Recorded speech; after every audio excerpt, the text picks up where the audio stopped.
இன்னொரு பொன்னம்மாள் வர்றாங்க. நிறைய பொன்னம்மாள் இருக்காங்க.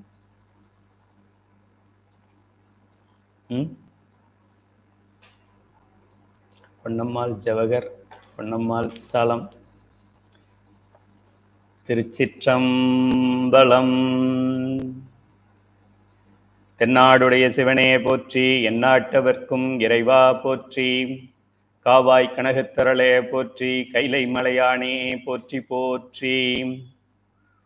சைவ சித்தாந்தம் என்று அழைக்கப்படுகின்ற உலகத்தின் உன்னத ஞானம், உயர்ந்த ஞானம், உலகத்தின் முழு முதல் கடவுளாகிய சிவபெருமான் தானே அருளிய இந்த பாடம் இது. சித்தாந்தம் என்றாலே அது சைவ சித்தாந்தம் தான். இருந்தாலும் மக்களுக்கு புரிய வேண்டும். பல சித்தாந்தங்கள் இருக்கிறதுனால டூப்ளிகேட் நிறைய வந்துருச்சு மார்க்கெட்டில் அப்படின்னா ஒரிஜினல் பண்ணுறவனுக்கு தான் கஷ்டம். ராமராஜ் காட்டன் வேஷ்டிகள்னு கம்பெனி இருக்குன்னா இன்னொருத்தவனாவது அந்த ராவுக்கு பதிலாக சின்ன ஏ இல்லைன்னா ரா அப்படின்னு போட்டு இன்னொரு ப்ராடக்டை விட்டுட்டான்னா இந்த டூப்ளிகேட் பண்ணுறவனுக்கு ஒன்றும் கவலை கிடையாது, ஒரிஜினல் பண்ணுறவனுக்கு தான் கவலையாகும். அதுபோல் சித்தாந்தம் என்று சொன்னாலே இப்போ நாம் படிக்கிறது தான். இருந்தாலும் இந்த சித்தாந்தம், அந்த சித்தாந்தம், ஏ சித்தாந்தம், பி சித்தாந்தம்லாம் இருக்கிறதுனால நம்ம இதை அடையாளப்படுத்துவதற்கு அந்த மாதிரியான செகண்ட் கிரேடெல்லாம் கிடையாது. இது ஃபர்ஸ்ட் கிரேட் என்று சொல்லுவதற்கு நாம் சைவ சித்தாந்தம் என்று சொல்கின்றோம்.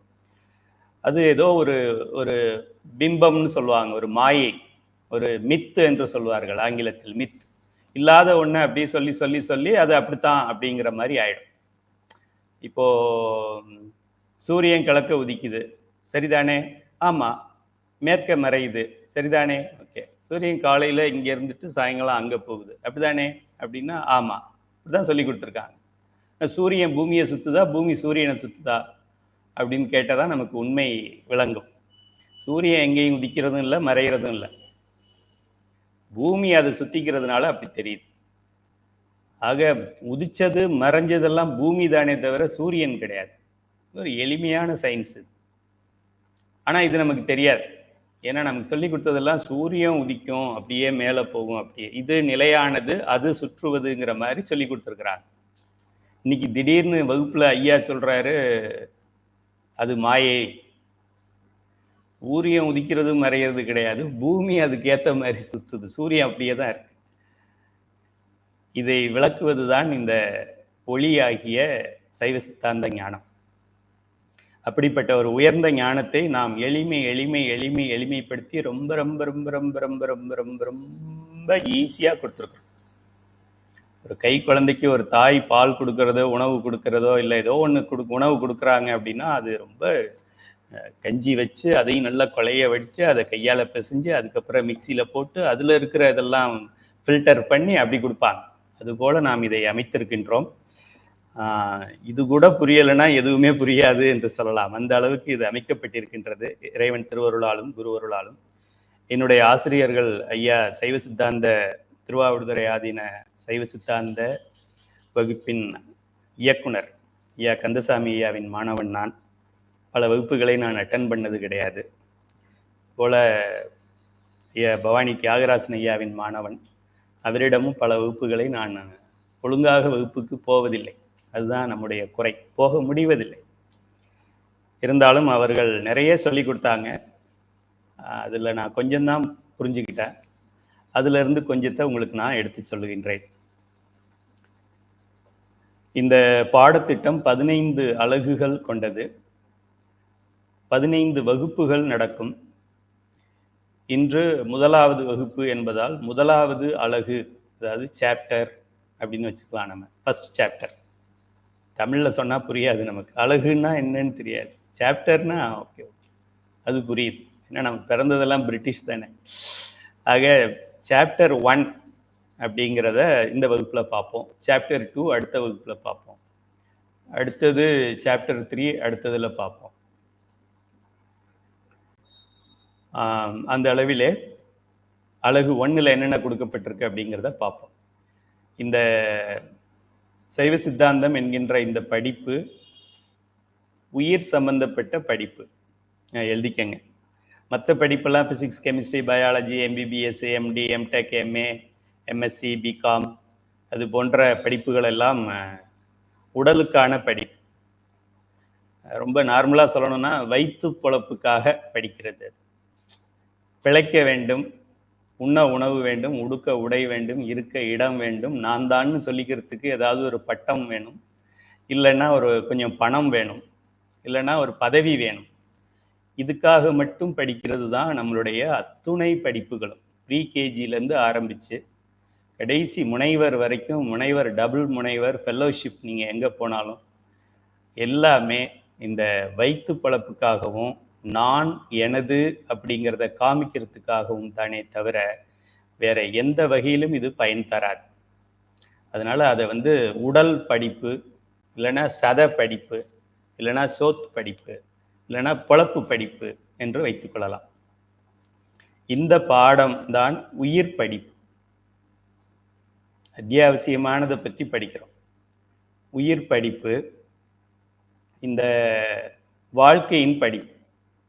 வாழ்க்கைனா என்ன, ஏன் வாழ்கின்றோம், ஏன் இன்னும் இறக்கலை, இறந்தால் என்ன ஆகும், இதெல்லாம் நம்ம தெரிஞ்சுக்கிற ஒரு அற்புதமான படிப்பு இது. இதை நர்சரி ஸ்கூல்லையே இதை அறிமுகம் கொடுக்க வேண்டும். இருந்தாலும் இது என்னவோ ரிட்டையர் ஆனதுக்கு அப்புறம் படிக்கிற படிப்புங்கிற மாதிரி ஒரு மாயைக்கு கொண்டு வந்துட்டாங்க. சூரியன் பூமியை சுற்றுது இல்லையா, காலையில் உதிக்குது, சாயங்காலம் செட் ஆகுதுன்னு சொல்கிறோமே, சூரியன் உதிச்சு செட் ஆகலை, சூரியன் பாட்டுக்கு அது வேலையை பண்ணிக்கிட்டு இருக்கு, பூமி அதை சுற்றிக்கிட்டு இருக்கு.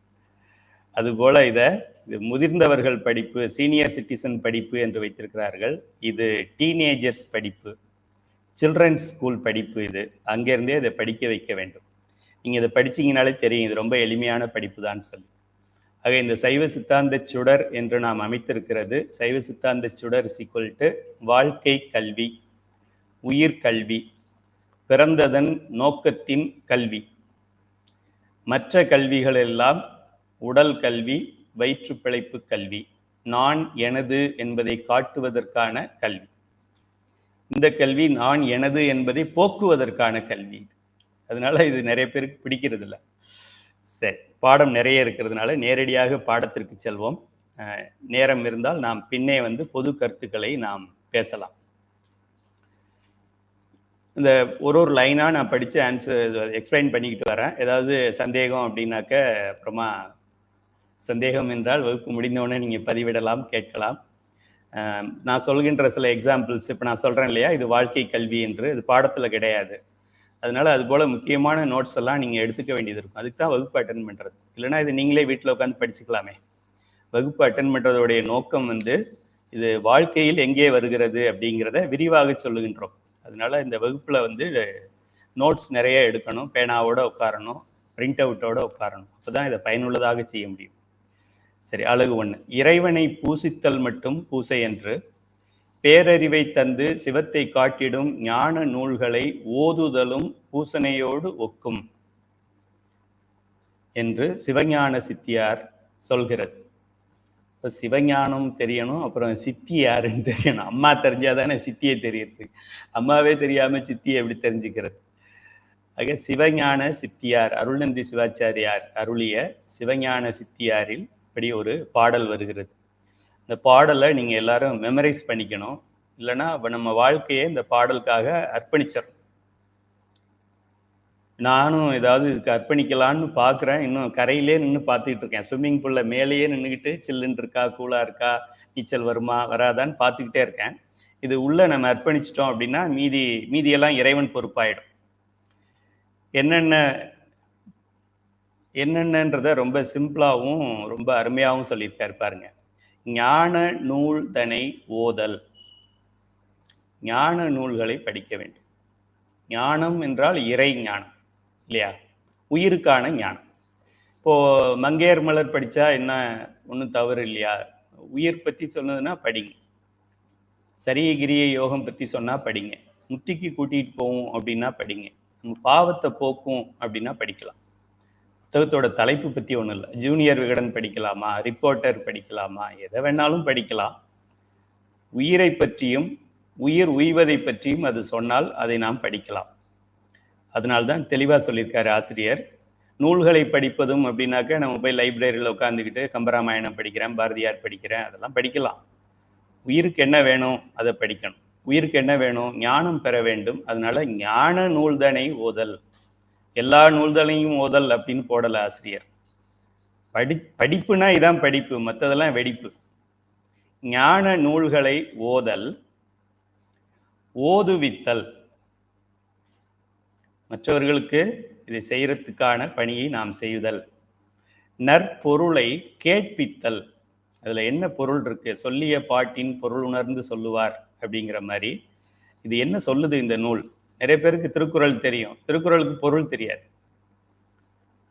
ஆக திருக்குறள் தெரிஞ்சவங்களுக்கு திருக்குறளுக்கு பொருள் தெரிஞ்சாலே அது பெரிய கல்வின்னு அர்த்தம். ஆக நற்பொருளை கேட்பித்தல், தான் கேட்டல்.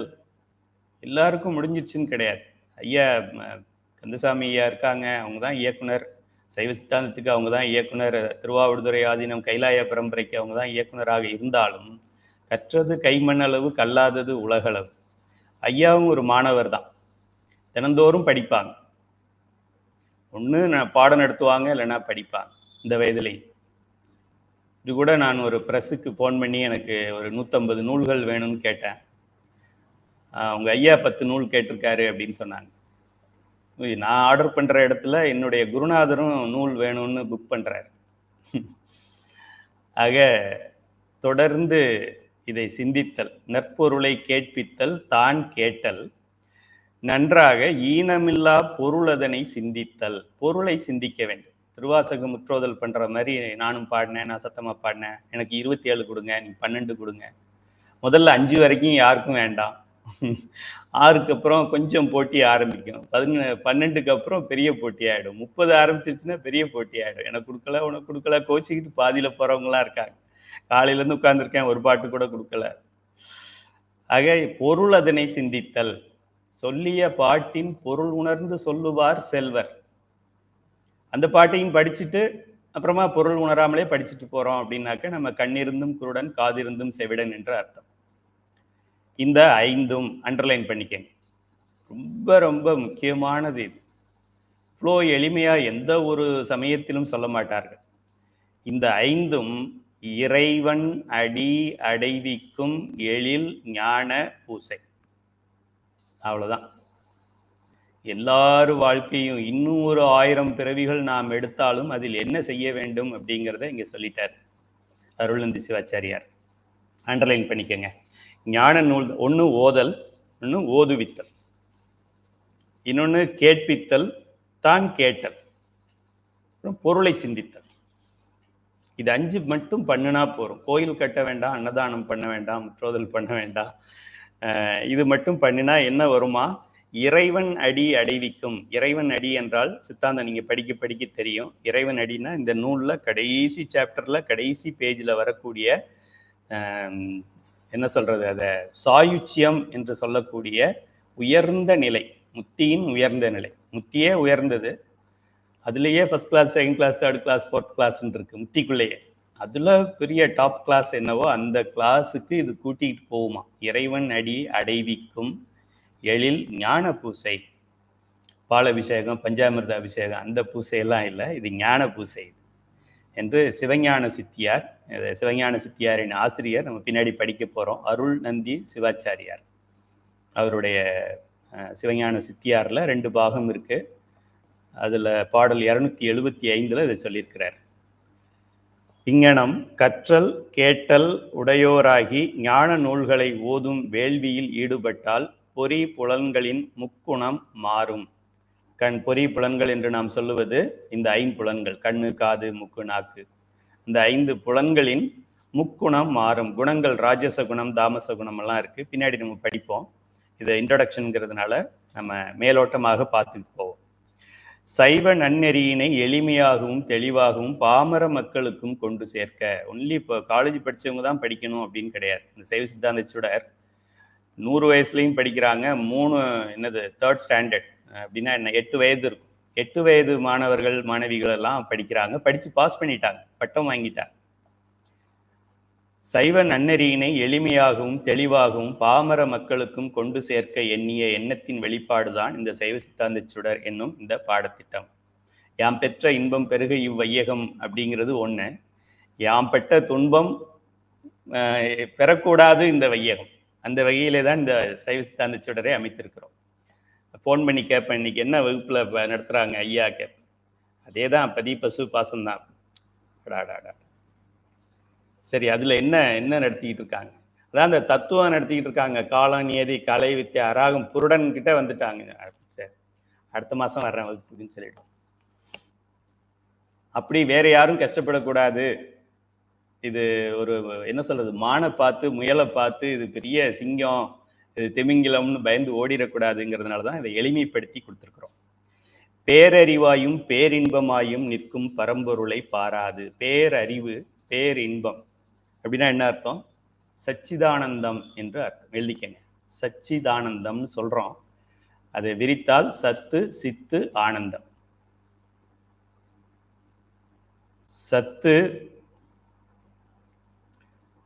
சித்து ஆனந்தம், பேரின்பம் ஆனந்தம், பேரறிவு அறிவு. சத்து இது சேர்ந்தது, பின்னாடி போக போக நம்ம படிப்போம். இந்த பரம்பொருளை பாராது வினை வழியே வந்த உலகியல் இன்பத்திற்கு முக்கியத்துவம் கொடுத்து அப்பயனையே அனுபவித்து அதுவன்றி இங்கு அடைவதற்கும் சாதிப்பதற்கும் வேறு எதுவும் இல்லை என்று மெய்நெறி அறியாதவர்களுக்கு எடுத்துரைக்க சித்தாந்த நூல்கள் பல இருப்பினும் சைவ சித்தாந்தம் என்னும் பெருங்கடலாகிய அமுதக்கடலில் இருந்து ஒரு சில துளிகளை இங்கே அறிமுகப்படுத்துகிறோம். இந்த பாடத்தில் ஒரு 15 துளிகள், சும்மா டிராப்ஸ் தான் போடுறோம். இந்த டிராப்ஸ்லேயே உங்களுக்கு கிளாரிட்டி வந்துருச்சு அப்படின்னா இன்னும் நீங்கள் டம்ளரில் குடிச்சிங்கன்னா நிறைய கிளாரிட்டி வரும். அந்த அளவிலே முதலில் விநாயக பெருமான் துதி எதை தொடங்கினாலும் பிடியதன் உருவமை கொளமிகு கரியது வடிகொடு தனதடி வழிபடும் அவரிடர் கடி கணபதி வர அருளினன் மிகு கொடை வடிவினர் பயில்வெளி வளமுறை இறையே. அனைவரும் விநாயகர் துதி இது பாட கற்றுக்கொள்ள வேண்டும். மற்ற துதி நமக்கு சின்ன வயசுலேருந்து பலது தெரிஞ்சிருக்கலாம். பாலுந்தெழுதியனும் பாவம் பருமை நாளும் கலந்து நோக்கி நடந்து வெண்கோளம் சேர்த்துங்க கரைமுக தூமணிய நீ எனக்கு சங்க தமிழ் ஒன்றும் தான் அப்படி கூட படிச்சிருப்போம். இல்லைன்னா ஓம் சுமுகாய நம ஏகதந்தாய நம, ஓம் சுமுகாய நம ஏகதந்தாய நம, உங்கநாத்தக்ஷாய நம அப்படின்னு கூட படிச்சிருப்போம். இல்லைன்னா வேற என்ன படிச்சிருப்போம். நிறைய விநாயகர் பாடல் இருந்தாலும் இந்த பாடலை அனைத்து மாணவர்களும் படிக்க வேண்டும். சிவனடியார்கள் என்றால் இதை படிக்க வேண்டும். சித்தாந்த மாணவர்கள் அவசியம் படிக்க வேண்டும். விநாயக பெருமான் எப்படி பிறந்தார்? விநாயகருக்கு ஏன் யானை தலை இருக்கிறது? இதுதானே கேள்வி நமக்கு. அதுக்கு பல கதைகள் இருக்கிறது. அம்மையார் தியானம் பண்ணிக்கிட்டு இருக்காங்க, யாரும் தொந்தரவு பண்ணாமல் பார்த்துக்கன்னு இந்த விநாயகரை உட்கார வச்சுட்டு போனாங்க. அப்புறம் சிவன் தொந்தரவு பண்ணார், அதனால விநாயகர் கோச்சிக்கிட்டாரு அப்படின்னு ஒரு ஸ்டோரி கொஞ்சம் டீசெண்டாக இருக்கு. இன்னொரு ஸ்டோரி இன்டீசெண்டாக இருக்கு. பார்வதி பாத்ரூமில் குளிக்க போனாங்களாம். அப்போது யாரும் வந்துடாமல் பார்த்துக்கன்னு சொல்லி விநாயகரை வச்சுட்டு போனாங்களாம். அப்போது சிவபெருமான் நான் பாத்ரூம்குள்ளே போய் பார்ப்பேன்னு சொன்னாராம். அப்படிலாம் போகக்கூடாதுன்னாராம் இவர். உடனே அவர் கோபம் இவரோட விநாயகரோட ஒரிஜினல் தலை, மனித தலையை வெட்டிட்டாராம். அப்புறமா எல்லாம் என்ன பண்ணுறதுன்னு பார்த்து அப்படியே போங்க, இந்த திசையில் போனாக்க இந்த இடத்துல என்ன இருக்கோ அந்த தலையை இதுக்கு வைங்கன்னு சொன்னாங்களாம். அங்கேருந்து ஒரு யானை தலையை எடுத்து இவருக்கு வச்சாங்களாம். அது அப்படியே ஒட்டிக்கிச்சான். எவ்வளோ ஒரு கேவலமாக நம்முடைய பெருமானை சித்தரித்திருக்கிறார்கள். அது யார் செஞ்சாங்கன்னு எனக்கு தெரியல. யார் செஞ்சாலும் தவறு என்று திருஞான சம்பந்த பெருமான் சொல்லியிருக்கிறார். இதை விட ஒரு கடவுளை எப்படி கேவலப்படுத்த முடியும்? பார்வதி என்ன நீங்களும் நானும் மாதிரி சாதாரண ஒரு பெண்ணா? நமக்கு இருக்கிற மாதிரி எலும்பு மூக்கு கண்ணு மொழி அப்படியா? அருளே உடம்பு. அவளுக்கு நமக்கு இருக்கிற மாதிரி சிறுகுடல் பெருகுடல். முதல்ல உணவு இதுக்குள்ளே போகும், அப்புறம் இறைப்பைக்கு போகும், அங்கேருந்து அமிலத்தோட கலக்கும், அப்புறம் உள்ளே போகும், அப்புறம் மோஷன் போகும், யூரின் போகும். இப்படியா பார்வதிக்கு இருக்கும்? சிம்பிள் காமன் சென்ஸ் வேண்டாம்? அருளே உடலானவளர். அவ குளிக்க போறாளாம், அதை போய் சிவன் பார்த்தே ஆவன்னு சொல்லுவார். அவன் பார்க்கறதுக்கு இங்கதான் போய் பார்க்கணுமா? எவ்வளோ ஒரு கேவலப்படுத்தி வைத்திருக்கிறார்கள். நம்ம கேவலமா இருக்கிறதுனால.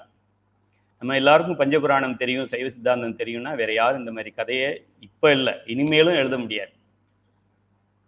அனைவருக்கும் குறைந்தபட்சம் பஞ்சபுராணமும் குறைந்தபட்சம் பதிப்பசு பாசம் இது தெரியும் அப்படின்ட்டா எந்த ஒரு கன்வர்ஷன் பண்றான், ஆக்கிரமிப்பு பண்றான், அது பண்ணிட்டான். நம்ம என்ன பண்ணணுமோ அதை பண்ணலை, அதனால அவன் பண்ண வேண்டியதை பண்ணிக்கிட்டு இருக்கான். நம்ம பண்ண வேண்டியதை ஒழுங்கா பண்ணோம் அப்படின்னாக்கா அவன் பண்ண வேண்டியதை அவன் பண்ண மாட்டான். அவன் என்ன பண்றான்? தினமும் 5 தடவை அவனுடைய கடவுளை கும்பிட்றான். இன்னொரு குரூப்ல என்ன பண்றாங்க? வாரத்துல ஒரு நாளாவது அங்க அவங்களுடைய கோயிலுக்கு போகலை அப்படின்னா மதத்துல இருந்து விலக்கி வச்சிருவாங்க. நம்ம கோயிலுக்கு போய் எவ்வளோ நாள் ஆகுது? நம்ம பஞ்சபுராணம் பாடி எவ்வளோ நாள் ஆகுது? காலையில் 6 மணி, மதியானம் 12 மணி, சாயங்காலம் 6 மணின்னு ஒரு நாளைக்கு 3 முறையாவது பஞ்சபுராணம் பாடுறோமா? அப்புறம் அவன் நம்மளை இப்படி பண்ணுறான், அவன் நம்மளை இப்படி பண்ணுறான்னா என்ன அர்த்தம்? ஆக இந்த விநாயக பெருமான் தோற்றத்தின் என்ன சொல்றது, ஒரு எப்படி தோன்றினார் அப்படிங்கிறத இங்க சொல்றார். பிடி என்றால் பெண் யானை. பிடி அதன் உரு பெண் யானையோடைய உருவத்தை உமை கொல, உமை என்றால் பார்வதி, பெண் யானையின் உருவத்தை பார்வதி எடுத்துக்கொள்ள. கதை இங்குதான் ஆரம்பிச்சிருக்கு. மிகு கரியது, கரி என்றால் ஆண் யானை, கரியது வடிகொடு தனது அடி வழிபடும் அவர் இடர்கடி. அண்டர்லைன் பண்ணிக்க. விநாயக பெருமான் எதற்காக என்ன, விநாயக பெருமான் அவங்க ஏதோ பிள்ளை பெற்றுக்கணுங்கிறதுக்காக பெற்றுக்கல, ஒரு வாரிசு வேணுங்கிறதுக்காக பெற்றுக்கல. நம்மை போன்ற அடியார்கள் தனது அடியை, சிவபெருமானின் அடியை வழிபடுகின்ற அடியார்களின் இடர்களை களைவதற்காக கணபதி என்று ஒருத்தரை உருவாக்குறார் சாமி. நமக்கு சர்வீஸ் பண்றதுதான் கணபதியோடைய வேலை. நம்ம இந்த சைவ சித்தாந்தம் படிக்கிறோம், வீட்டில் கரண்ட் போயிடுச்சு, இன்டர்நெட் வரமாட்டேங்குது, ஏதோ ப்ராப்ளம் ஆயிடுச்சு, மாமியார் கூப்பிடுறாங்க, இப்போ குழந்தை அழுகுது அப்படின்னாக்க உடனே விநாயக பெருமானை வேண்டணும். ஏன்னா அவர் தான் அந்த இடரை களைய முடியும். திருவாசகத்தில் நாம் படிப்போம், தெய்வம் என்பதோர் சித்தம் உண்டாகி, தெய்வம் என்பதோர் சித்தம் உண்டாகி முனிவில்லாததோர் பொருளது கருதலும் 6 கோடி மாயா சக்திகள் வேறு வேறுதம் மாயைகள் தொடங்கின. நம்ம நாயா சுத்திக்கிட்டு இருக்கும்போது நமக்கு ஒரு கஷ்டமும் வராது. கோயிலுக்கு போகணும் அப்படின்னு சொன்னாதான் வண்டி பஞ்சர் ஆகும். ஆக அது போல மாயா சக்திகள் வேறு வேறு மாயைகளை தொடங்கும். அப்படி தொடங்கினால் நமக்கு யாருக்கு இருக்காங்க உதவிக்குங்கிறதுக்காக நல்லா அண்டர்லைன் பண்ணிக்கிட்டு இதை எடுத்து மேடைக்கு மேடை பேசுங்க. இந்த அடியார்களுடைய வழிபடுகின்ற தனது அடியை வழிபடும் அடியவர்களின் இடர்களை களைய கணபதி வர அருளினன். வா கணபதி அப்படின்னு சொல்றாரு. சிவபெருமான் நம்மள மாதிரி ஒன்னொன்னா எடுத்து போக்க வேண்டியது. சங்கல்பத்தால இன்னும் சில அண்டங்களை படைக்கிறவான். இப்படி ஒரு அண்டம் இருந்தா நல்லா இருக்கும், தமிழ்நாட்டுக்கு மட்டும் இன்னொரு 4 சூரியன் கொடுத்தா நல்லா இருக்கும்னு அவன் நினைச்சு முடிக்கிறதுக்குள்ள இங்க 4 சூரியன் வந்துடும். அவன் தன் வயத்தன் அவன். அதனால அடியார்களுடைய இடர் களையிறதுக்காக இந்த விநாயக பெருமானை எங்களுக்கு அருளினான் அப்படின்னு சொல்லி வலிவலம் உரை இறையே, வலிவலம்னு ஒரு ஆலயம் இருக்கு, திருவாரூர் டு திருத்துறைப்பூண்டின்னு நினைக்கிறேன், அங்கே இருக்கின்றது. இதய நோய் சம்பந்தப்பட்டவர்கள் அந்த ஆலயத்தில் வழிபட்டால் பைபாஸ் சர்ஜரி பண்ணணும்னாலும் இங்கே வழிபாடு செய்தால் பண்ண வேண்டியதில்லை. என்னுடைய நண்பர் ஒருத்தருக்கு அது மாதிரி ஆச்சு. டாக்டரை பார்த்துட்டு எல்லாம் சரியாக தான் இருக்குது, சர்ஜரி வேண்டான்னு சொல்லிட்டார். அப்படிப்பட்ட வழிவளத்தில் இருக்கின்றவர். ஏன் இந்த பாடல், இது திருமுறையில் 1ஆம் திருமுறையில் 123வது இதில், அதில் 5வது பாடல் பேராகிராஃப், 5வது பேராகிராஃப். ஆக விநாயகரை வணங்கி நாம் இந்த பாடத்துக்குள்ளே நுழைகின்றோம். அடுத்ததாக சிவபெருமான் துதி வைத்திருக்கின்றோம். சிவனோடு ஒக்கும் தெய்வம் தேடினும் இல்லை.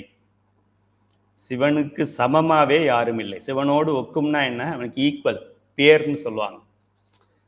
2வது பரிசு 2 பேர் பெற்றார்கள் அப்படியெல்லாம் சொல்றாங்கல்ல, அதுபோல சிவபெருமானுக்கு சமம் என்று சொல்லுவதற்கு யாரும் இல்லை. சமம் என்று சொல்லுவதற்கு யாரும் இல்லைன்னா சிவபெருமானை விட உயர்ந்தவர்னு சொல்றதுக்கு ஆள் நிச்சயமாக இருக்காது.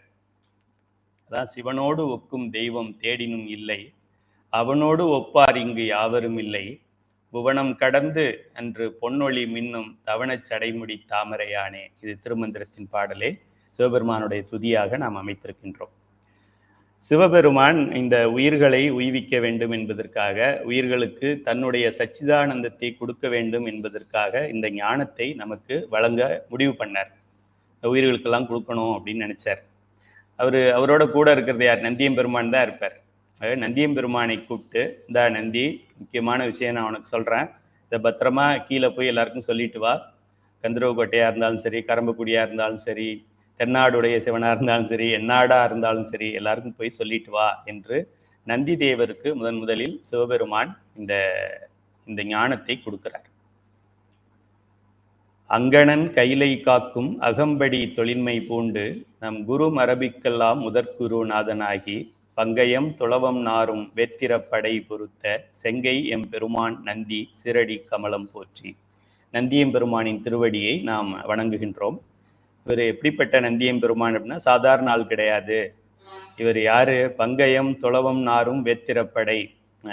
ஒரு கையில ஒரு கம்பு வச்சிருப்பார்.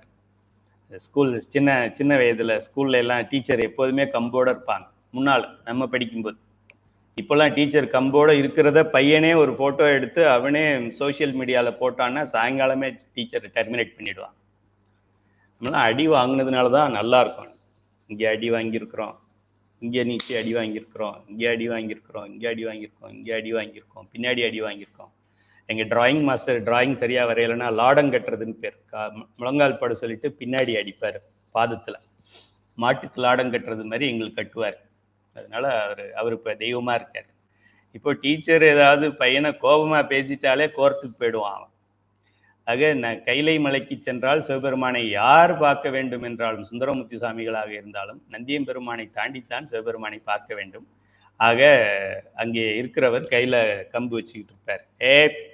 சைலன்ஸ், சத்தம்படாத சத்தம்படாத, ஏய் நீ உட்காரு, சத்தம்படாத சத்தம்படாத சத்தம்படாதன்னு இந்த தேவர்கள் இந்திரன் சந்திரன் மால் பிரமன் எல்லாரையும் கையில் கம்பு வச்சுக்கிட்டு அந்த அந்த கம்பு எப்படி இருக்குமா? பங்கயம் துளவம், அந்த மலர்கள் எல்லாம் துளவ மலர் பங்கய மலர் எல்லாம் சேர்ந்து அதில் என்ன வாசம் வருமோ அந்த வாசம் இந்த கம்புலே வருமா.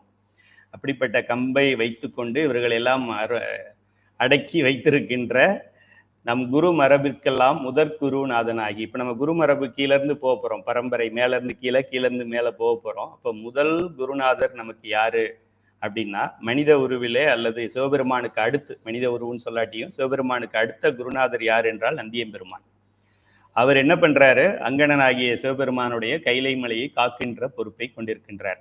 ஆக இந்த பாடலை மேலேருந்து கீழே படிக்கிறத விட கீழேருந்து மேலே படித்தா பொருள் ஈஸியாக விளங்கும். நந்தி தேவரை நாம் வணங்க வேண்டும். அதுக்கான காரணங்களை பின்னாடி நம்ம படிக்க போகிறோம். இந்த பாடல் காஞ்சி புராணம் அப்படிங்கிற இதில் நம்ம சிவஞான சுவாமிகள் திருவாவடுதுறை ஆதீனத்தின் 21வது பட்டம் என்று நினைக்கிறேன். அவர்கள் விக்ரமசிங்கபுரம் என்ற புனித பூமியைச் சேர்ந்தவர்கள். அவர்கள்தான் சிவஞான மாபாடியம் என்று மாபாடியம் எழுதியவர்கள். மாபாடியத்தை படிக்கிறதுக்கே நமக்கு முடியாது, அவங்க அதை எழுதியவர்கள். அப்படிப்பட்ட சிவஞான சுவாமிகள் இப்படி சொல்றார், நந்தியம்பெருமானுடைய துதியை அமைத்திருக்கிறார். நந்தியம்பெருமான் இந்த ஞானத்தை சிவபெருமான்கிட்ட பெற்ற உடனே அவர் போய் மற்றவங்களுக்கு வகுப்பு எடுக்கிறார். இப்போ நான் என்ன பண்ணுறேன், கந்தசாமி எனக்கு சொல்லி கொடுத்தாங்க, தியாகராசன் ஐயா சொல்லி கொடுத்தாங்க, எனக்கு சொல்லி கொடுத்தபடி நான் உங்களுக்கு சொல்லி கொடுக்குறேன். ஸ்டைல் மாறும், சொல்கிற விதம் மாறும், அதுதானே தவிர சப்ஜெக்டை மாற்ற முடியாது. சப்ஜெக்டை யார் வந்தாலும் மாற்ற முடியாது. ஆக அதே சப்ஜெக்டை இவர் என்ன பண்ணுறாரு, சந்தான குறவர்கள் என்று 4 இருக்கிறாங்க.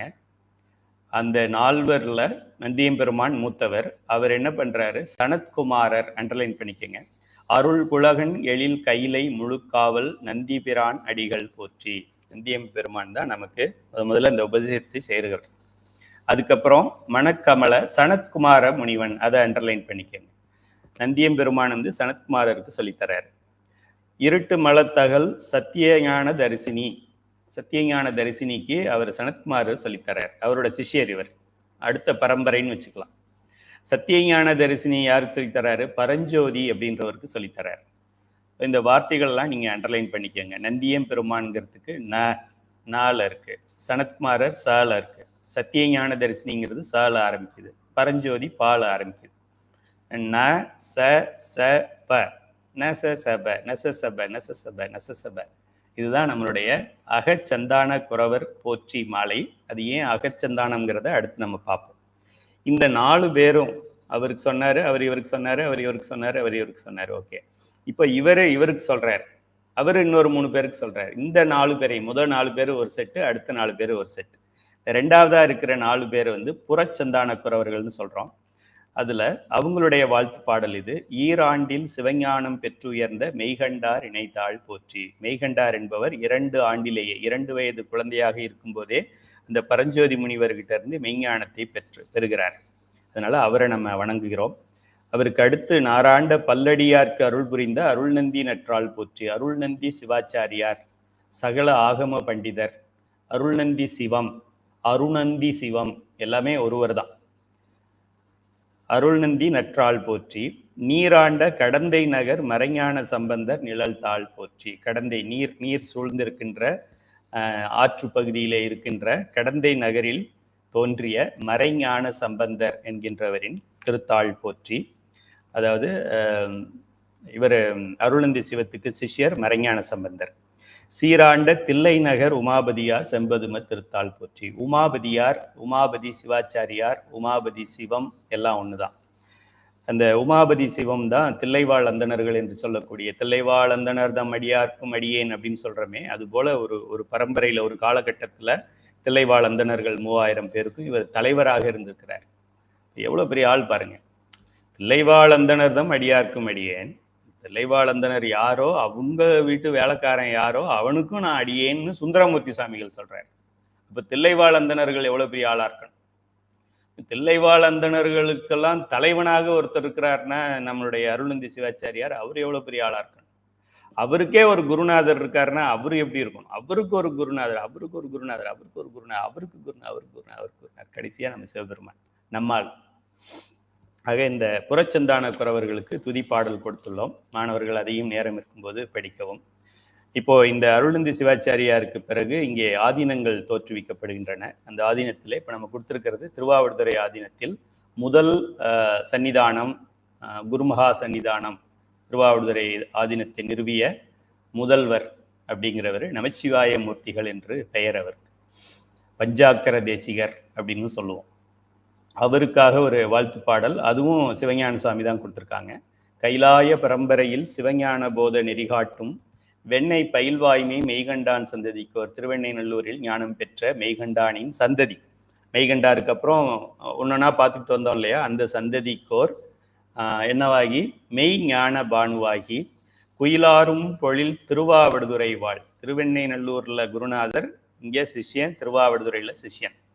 திருவாவடுதுறை வாழ் குரு நமச்சிவாயன் வாழ்ந்து கொண்டிருக்கிறார். குரு நமச்சிவாயன் நீங்க போனீங்கன்னா அவர்கிட்ட என்ன கேட்டாலும் கொடுப்பார்.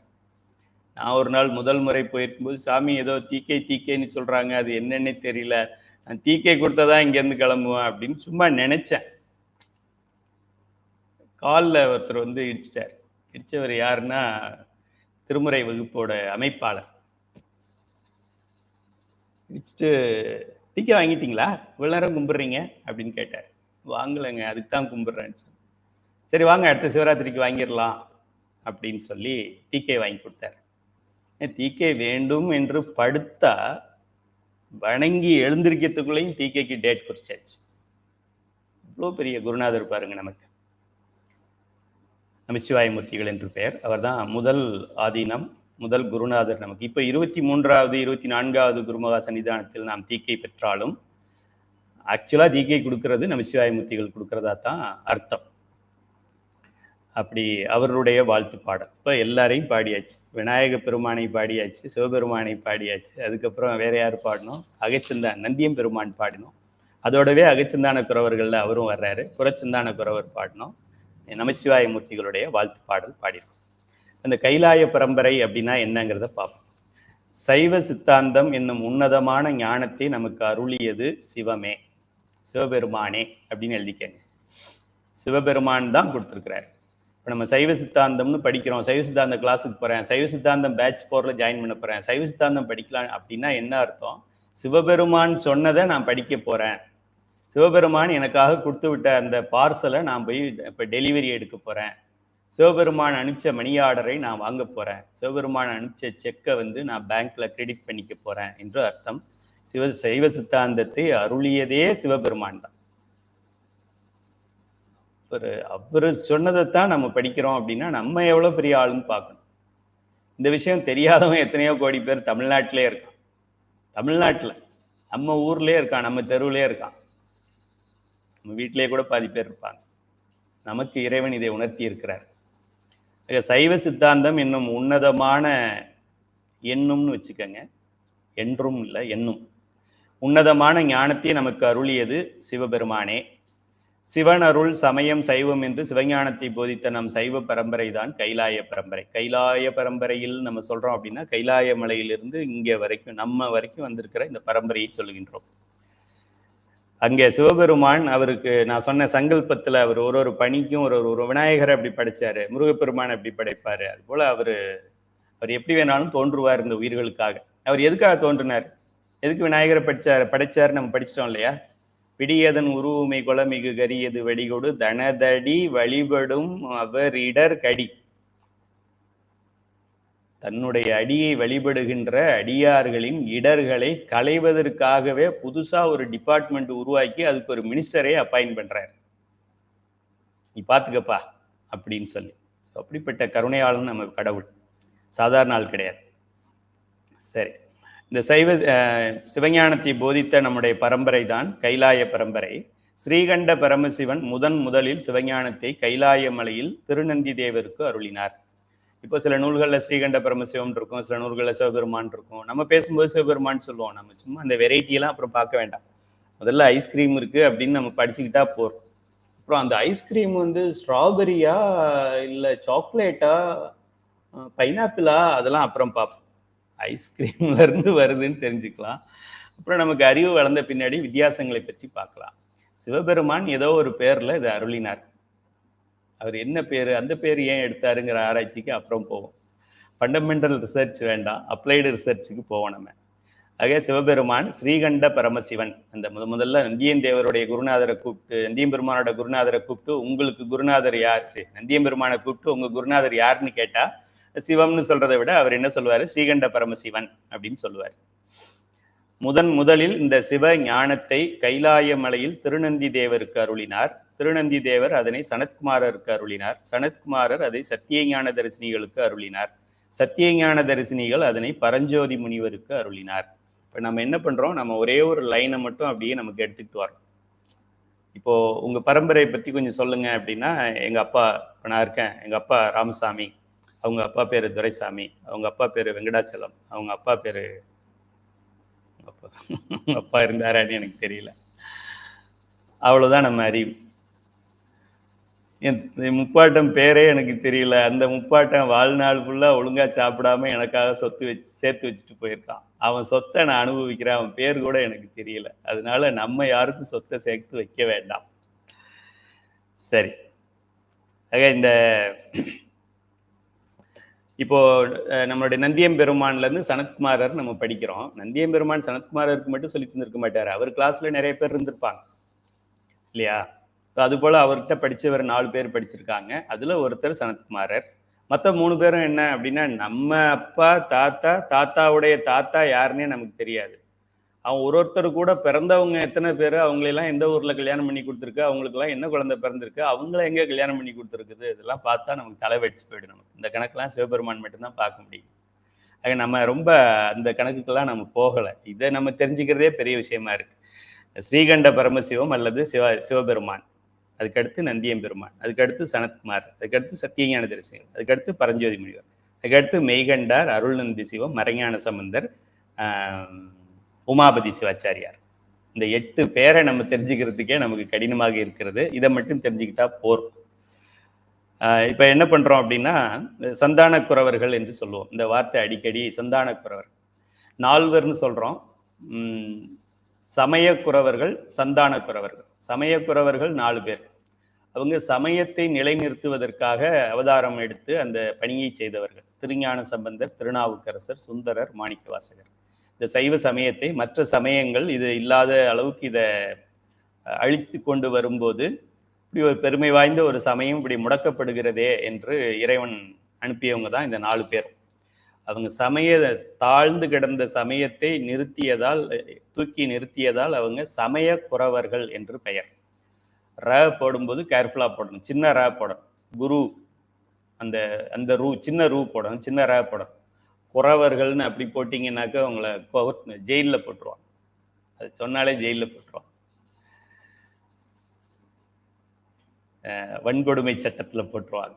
அதனால அந்த பெரிய ரா போட்டோம் அப்படின்னா அறம், அந்த ரா போட்டோம் அப்படின்னா குறவர்னு ஆயிடும்.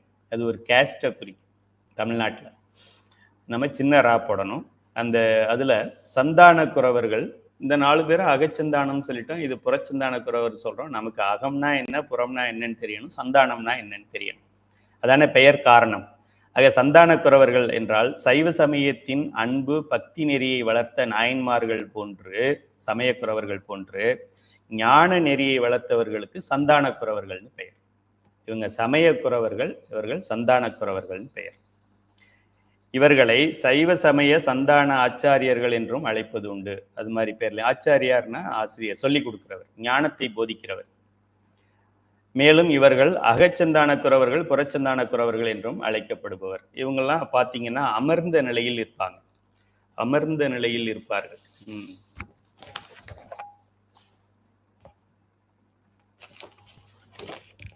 நால்வர் படம் நீங்க பார்க்கும்போது நின்றுகிட்டு இருப்பாங்க. இவங்க தான் நான் சொல்லக்கூடிய சந்தானக்குறவர்கள். முதல்ல இருக்கிறவர் மெய்கண்டார், அடுத்து அருள்நந்தி சிவம், மறைஞான சம்பந்தர், உமாபதி சிவாச்சாரியார். இவங்க ஏன் நின்றுகிட்டு இல்லை, அவங்க ஏன் உட்கார்ல, திருஞான சம்பந்தர், திருநாவுக்கரசர் 4 பேர்ல ஒருத்தர் கூடவா அது மாதிரி இடம் கிடைக்காது உட்கார்றதுக்கு. ஏன் அவங்க உட்கார்ல? அவங்க சரியை கிரியை மக்களுக்கு ஆரம்ப நிலை மாணவனுக்கு பாடம் நடத்துறதுனால, ஓடி ஓடி ஆலயங்களை தரிசனதுனால அந்த ஓட்டம் நிற்கலை, அதனால அவங்க நிற்கிறாங்க. இவர்கள் எல்லாம் அமர்ந்து உட்காருங்க, பதின்னு ஒன்று இருக்கு, பசுன்னு ஒன்று இருக்கு, இதை ஓடிக்கிட்டே சொல்லிக் கொடுக்க முடியாது. உட்கார வச்சு சொல்லி கொடுத்தாலே புரியாத சப்ஜெக்ட்டுங்கிறாங்க. ஓடிக்கிட்டு இருக்கும்போதே சொன்னா எப்படி புரியும்? ஆக அமர்ந்த நிலையில் ஆன்மாக்களுக்கு அறிவை போதிக்கின்றவர்கள் இந்த சந்தானக்குறவர்கள் என்று பெயர். இதான் நம்ம பார்த்தோம். அகச்சந்தானக்குறவர்கள்ன்றவங்க அந்த முதல்ல 4 பேர், அவங்க அந்த கைலாய பரம்பரையை சேர்ந்தவர்கள், கைலாயத்தில் வாழ்பவர்கள் அப்படி கூட வச்சுக்கலாம். Citizenship, PR, permanent residentship. இவர் சிங்கப்பூர் பிஆர் வச்சிருக்காரு, அவர் H1 விசா வச்சிருக்காரு, வேற அமெரிக்கன் சிட்டிசன்ஷிப் வாங்கிட்டாரு, பிஆர் வாங்கிட்டாரு அப்படிலாம் சொல்றோமே. இந்த 4 பேர் வந்து கைலை மலையில பிஆர் வச்சிருக்கிறோம். நம்ம ஏரியாவுக்கு வந்தா பாஸ்போர்ட்டோட தான் வரணும். அதுபோல நம்ம அவங்க நாட்டுக்கு போனா பாஸ்போர்ட் தேவை. இவர்கள் கைலாய மலையை சேர்ந்தவர்கள் என்பதால் இவர்களை அகச்சந்தானக்குறவர்கள் என்று சொல்லுகின்றோம். நம்ம மாதிரி வரலாறு அவங்களுக்கு சொல்ல முடியாது. இந்த அப்பாவுக்கும் இந்த அம்மாவுக்கும் இத்தனாம் தேதி இந்த ஊர்ல இவர் இந்த ஹாஸ்பிட்டல்ல பிறந்தார் அப்படின்னு பர்த் சர்டிஃபிகேட் கொடுக்க முடியாது. அதனால அவங்க அகச்சந்தானக்குறவர்கள். இந்த 4 இருக்காங்களே புறச்சந்தானக்குறவர்கள், அவங்களுக்கு எல்லாம் கொடுக்கலாம். எந்த ஊரை சேர்ந்தவங்க, அவங்க அப்பா யாரு, அம்மா யாரு, எப்போ கல்யாணம் நடந்தது, எப்போ குழந்தை பிறந்தது, எப்படி இந்த குழந்தை வளர்ந்தது, எங்க இறந்தாங்க, எங்க அடக்கம் செஞ்சாங்க, எல்லாத்தையும் நம்ம சொல்லலாம். அதாவது இவர்கள் புறச்சந்தானக்குறவர்கள் என்று பெயர். அகச்சந்தானக்குறவர்களில் 4ஆமவராகிய, அதுல 4 பேர், முதல்ல நந்தி தேவர், அதுக்கப்புறம் சனத்குமாரர், சத்தியஞான தரிசனிகள், அதுக்கு கீழே பரஞ்சோதி முனிவர். அந்த பரஞ்சோதி முனிவர் தனது சீடராகிய மெய்கண்ட தேவருக்கு சிவஞானத்தை அருளினார். அந்த அகச்சந்தானத்துக்கும் புறச்சந்தானத்துக்கும் நடுவுல இருக்கிறது, அகச்சந்தானத்துல லாஸ்டா இருக்கிறது பரஞ்சோதி, புறச்சந்தானக்குறவர்கள முதல்ல இருக்கிறது நம்மளுடைய மெய்கண்டார். ஆக அவரு மெய்கண்டாருக்கு இந்த ஞானத்தை அருளுகின்றார். இவர் என்ன பண்றாரு, அருள்நந்தி சிவாச்சாரியாருக்கு அருளுகிறார். மெய்கண்டாருங்கிறவர் அருள்நந்தி சிவாச்சாரியார் அடுத்த மாணவராகிய மறைஞான சம்பந்தருக்கு அருளுகிறார். நிறைய மாணவர்கள் கொஞ்சம் குழப்பம் வரும், ஞான சம்பந்தர்னு வந்ததுனால இவரும் அவரும் ஒண்ணுதானோ அப்படின்னு. அப்படி ஒரு மாணவர் எங்கிட்ட கேள்வி கேட்டார், இந்த ஞான சம்பந்தரும் அந்த ஞான சம்பந்தர் அவர் தானே இவர் அப்படின்னு கேட்டார். அவரு வேற இவர் வேற. அவரு இப்போ 7ஆம் நூற்றாண்டு, இவங்கெல்லாம் 12ஆம் நூற்றாண்டு. அதனால அவங்க வேற இவங்க வேற. அவர் திருஞான சம்பந்தர், இவர் மறைஞான சம்பந்தர். அவர் குழந்தை கல்யாணம் பண்ணி ஃபர்ஸ்ட் நைட் இல்லாமலே போயிட்டாரு. இவரெல்லாம் முடி கொட்டுற வரைக்கும் வாழ்ந்தவர்.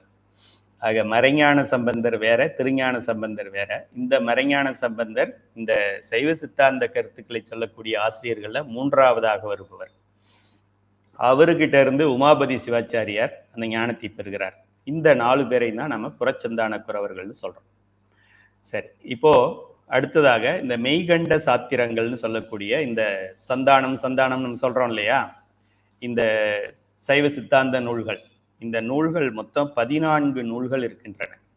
நீங்கள் 1 2 3 போட்டுக்கிட்டிங்கன்னா உங்களுக்கு புரியும். இல்லைனா 1 2 3 கவுண்ட் பண்ணி நீங்கள் எழுதிக்கங்க. 1 2 3 போட்டுக்கோங்க உங்கள் நோட்ஸில். இதுக்கு தான் பிரிண்ட் அவுட் எடுக்கணும்னு சொல்கிறது. மொத்தம் 14 நூல்கள் இருக்கின்றன. திருமுறைகளில் 12 திருமுறைகள் இருக்கின்றன. சைவ சித்தாந்த நூல்களில் 14 நூல்கள் இருக்கின்றன. திருமுறை 12க்கு 27 ஆசிரியர் இருக்கிறாங்க. அதுபோல இந்த 14 சாத்திர நூல்களுக்கு 1 2 3 4 5 6 ஆசிரியர்கள் இருக்காங்க. 6 ஆசிரியர் சேர்ந்து 14 நூல் எழுதியிருக்கிறாங்க. அங்கே 27 ஆசிரியர்கள் சேர்ந்து 12. அதெல்லாம் குறித்து கொள்ளுங்கள். திருமுறை 12, 12இன் ஆசிரியர்கள் 27 பேர். அதில் திருமுறை 1, 2, 3 திருஞான சம்பந்தர், 3 திருமுறைக்கு ஒரே ஆசிரியர். திருமுறை 4, 5, 6 திருநாவுக்கரசர் அல்லது அப்பர், அவர் 3 திருமுறைக்கு ஒரு ஆசிரியர். என்னாச்சு, 6 திருமுறை, பாதி 12ல் 6 பாதி போச்சு. பாதி திருமுறைகளுக்கு 2 ஆசிரியர் தான். 7ஆம் திருமுறை சுந்தரமூர்த்தி சுவாமிகள், 8ஆம் திருமுறை மாணிக்க வாசகர். இப்போ திருமுறைகள்ல 12ல் 8 வரைக்கும் வந்தாச்சு. ஆனா அருளாளர்கள்ல 4 பேர் தான் வந்திருக்கு. அதனாலதான் அந்த 4 வரை முதன்மையா நம்ம வச்சிருக்கிறோம். அதுக்கப்புறம் 9ஆம் திருமுறை அருளியவர்கள் 9 ஆசிரியர்கள். ஈஸியா ஞாபகம் வச்சுக்கலாம்.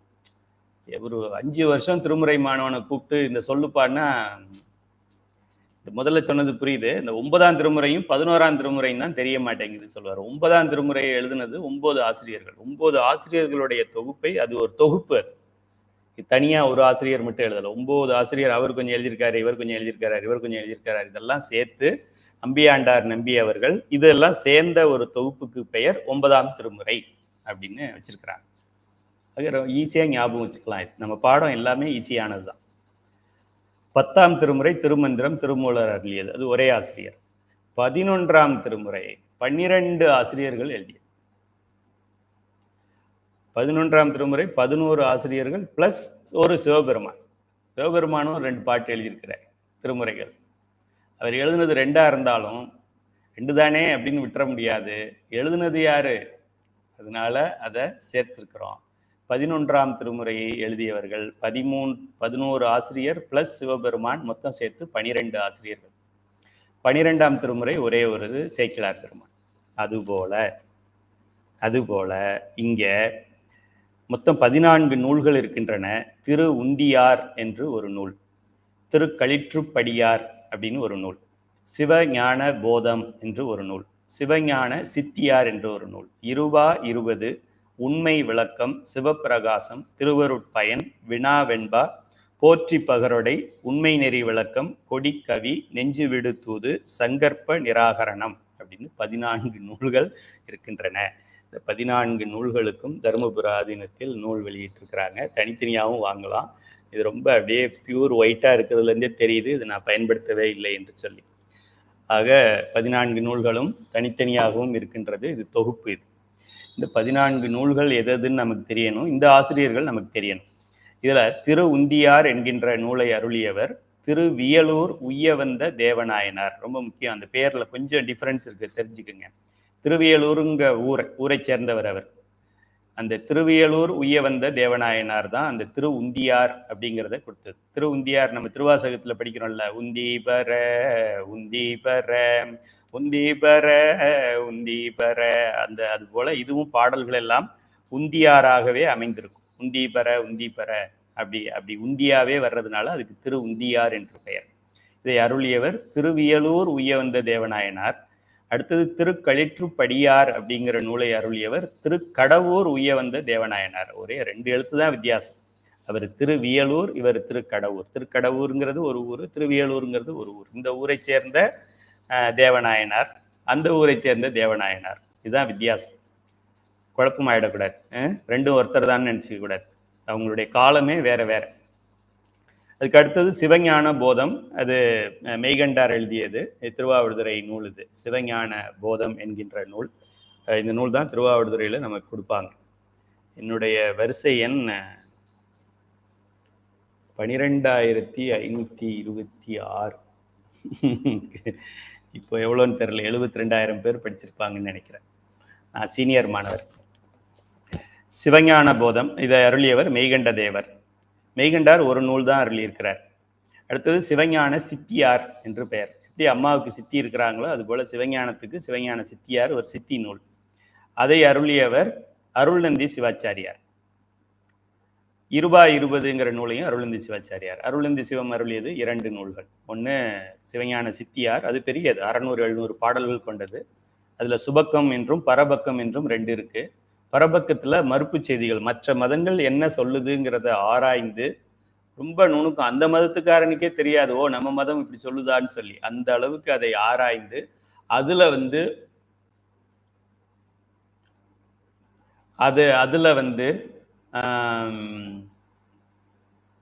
என்ன சொல்றது,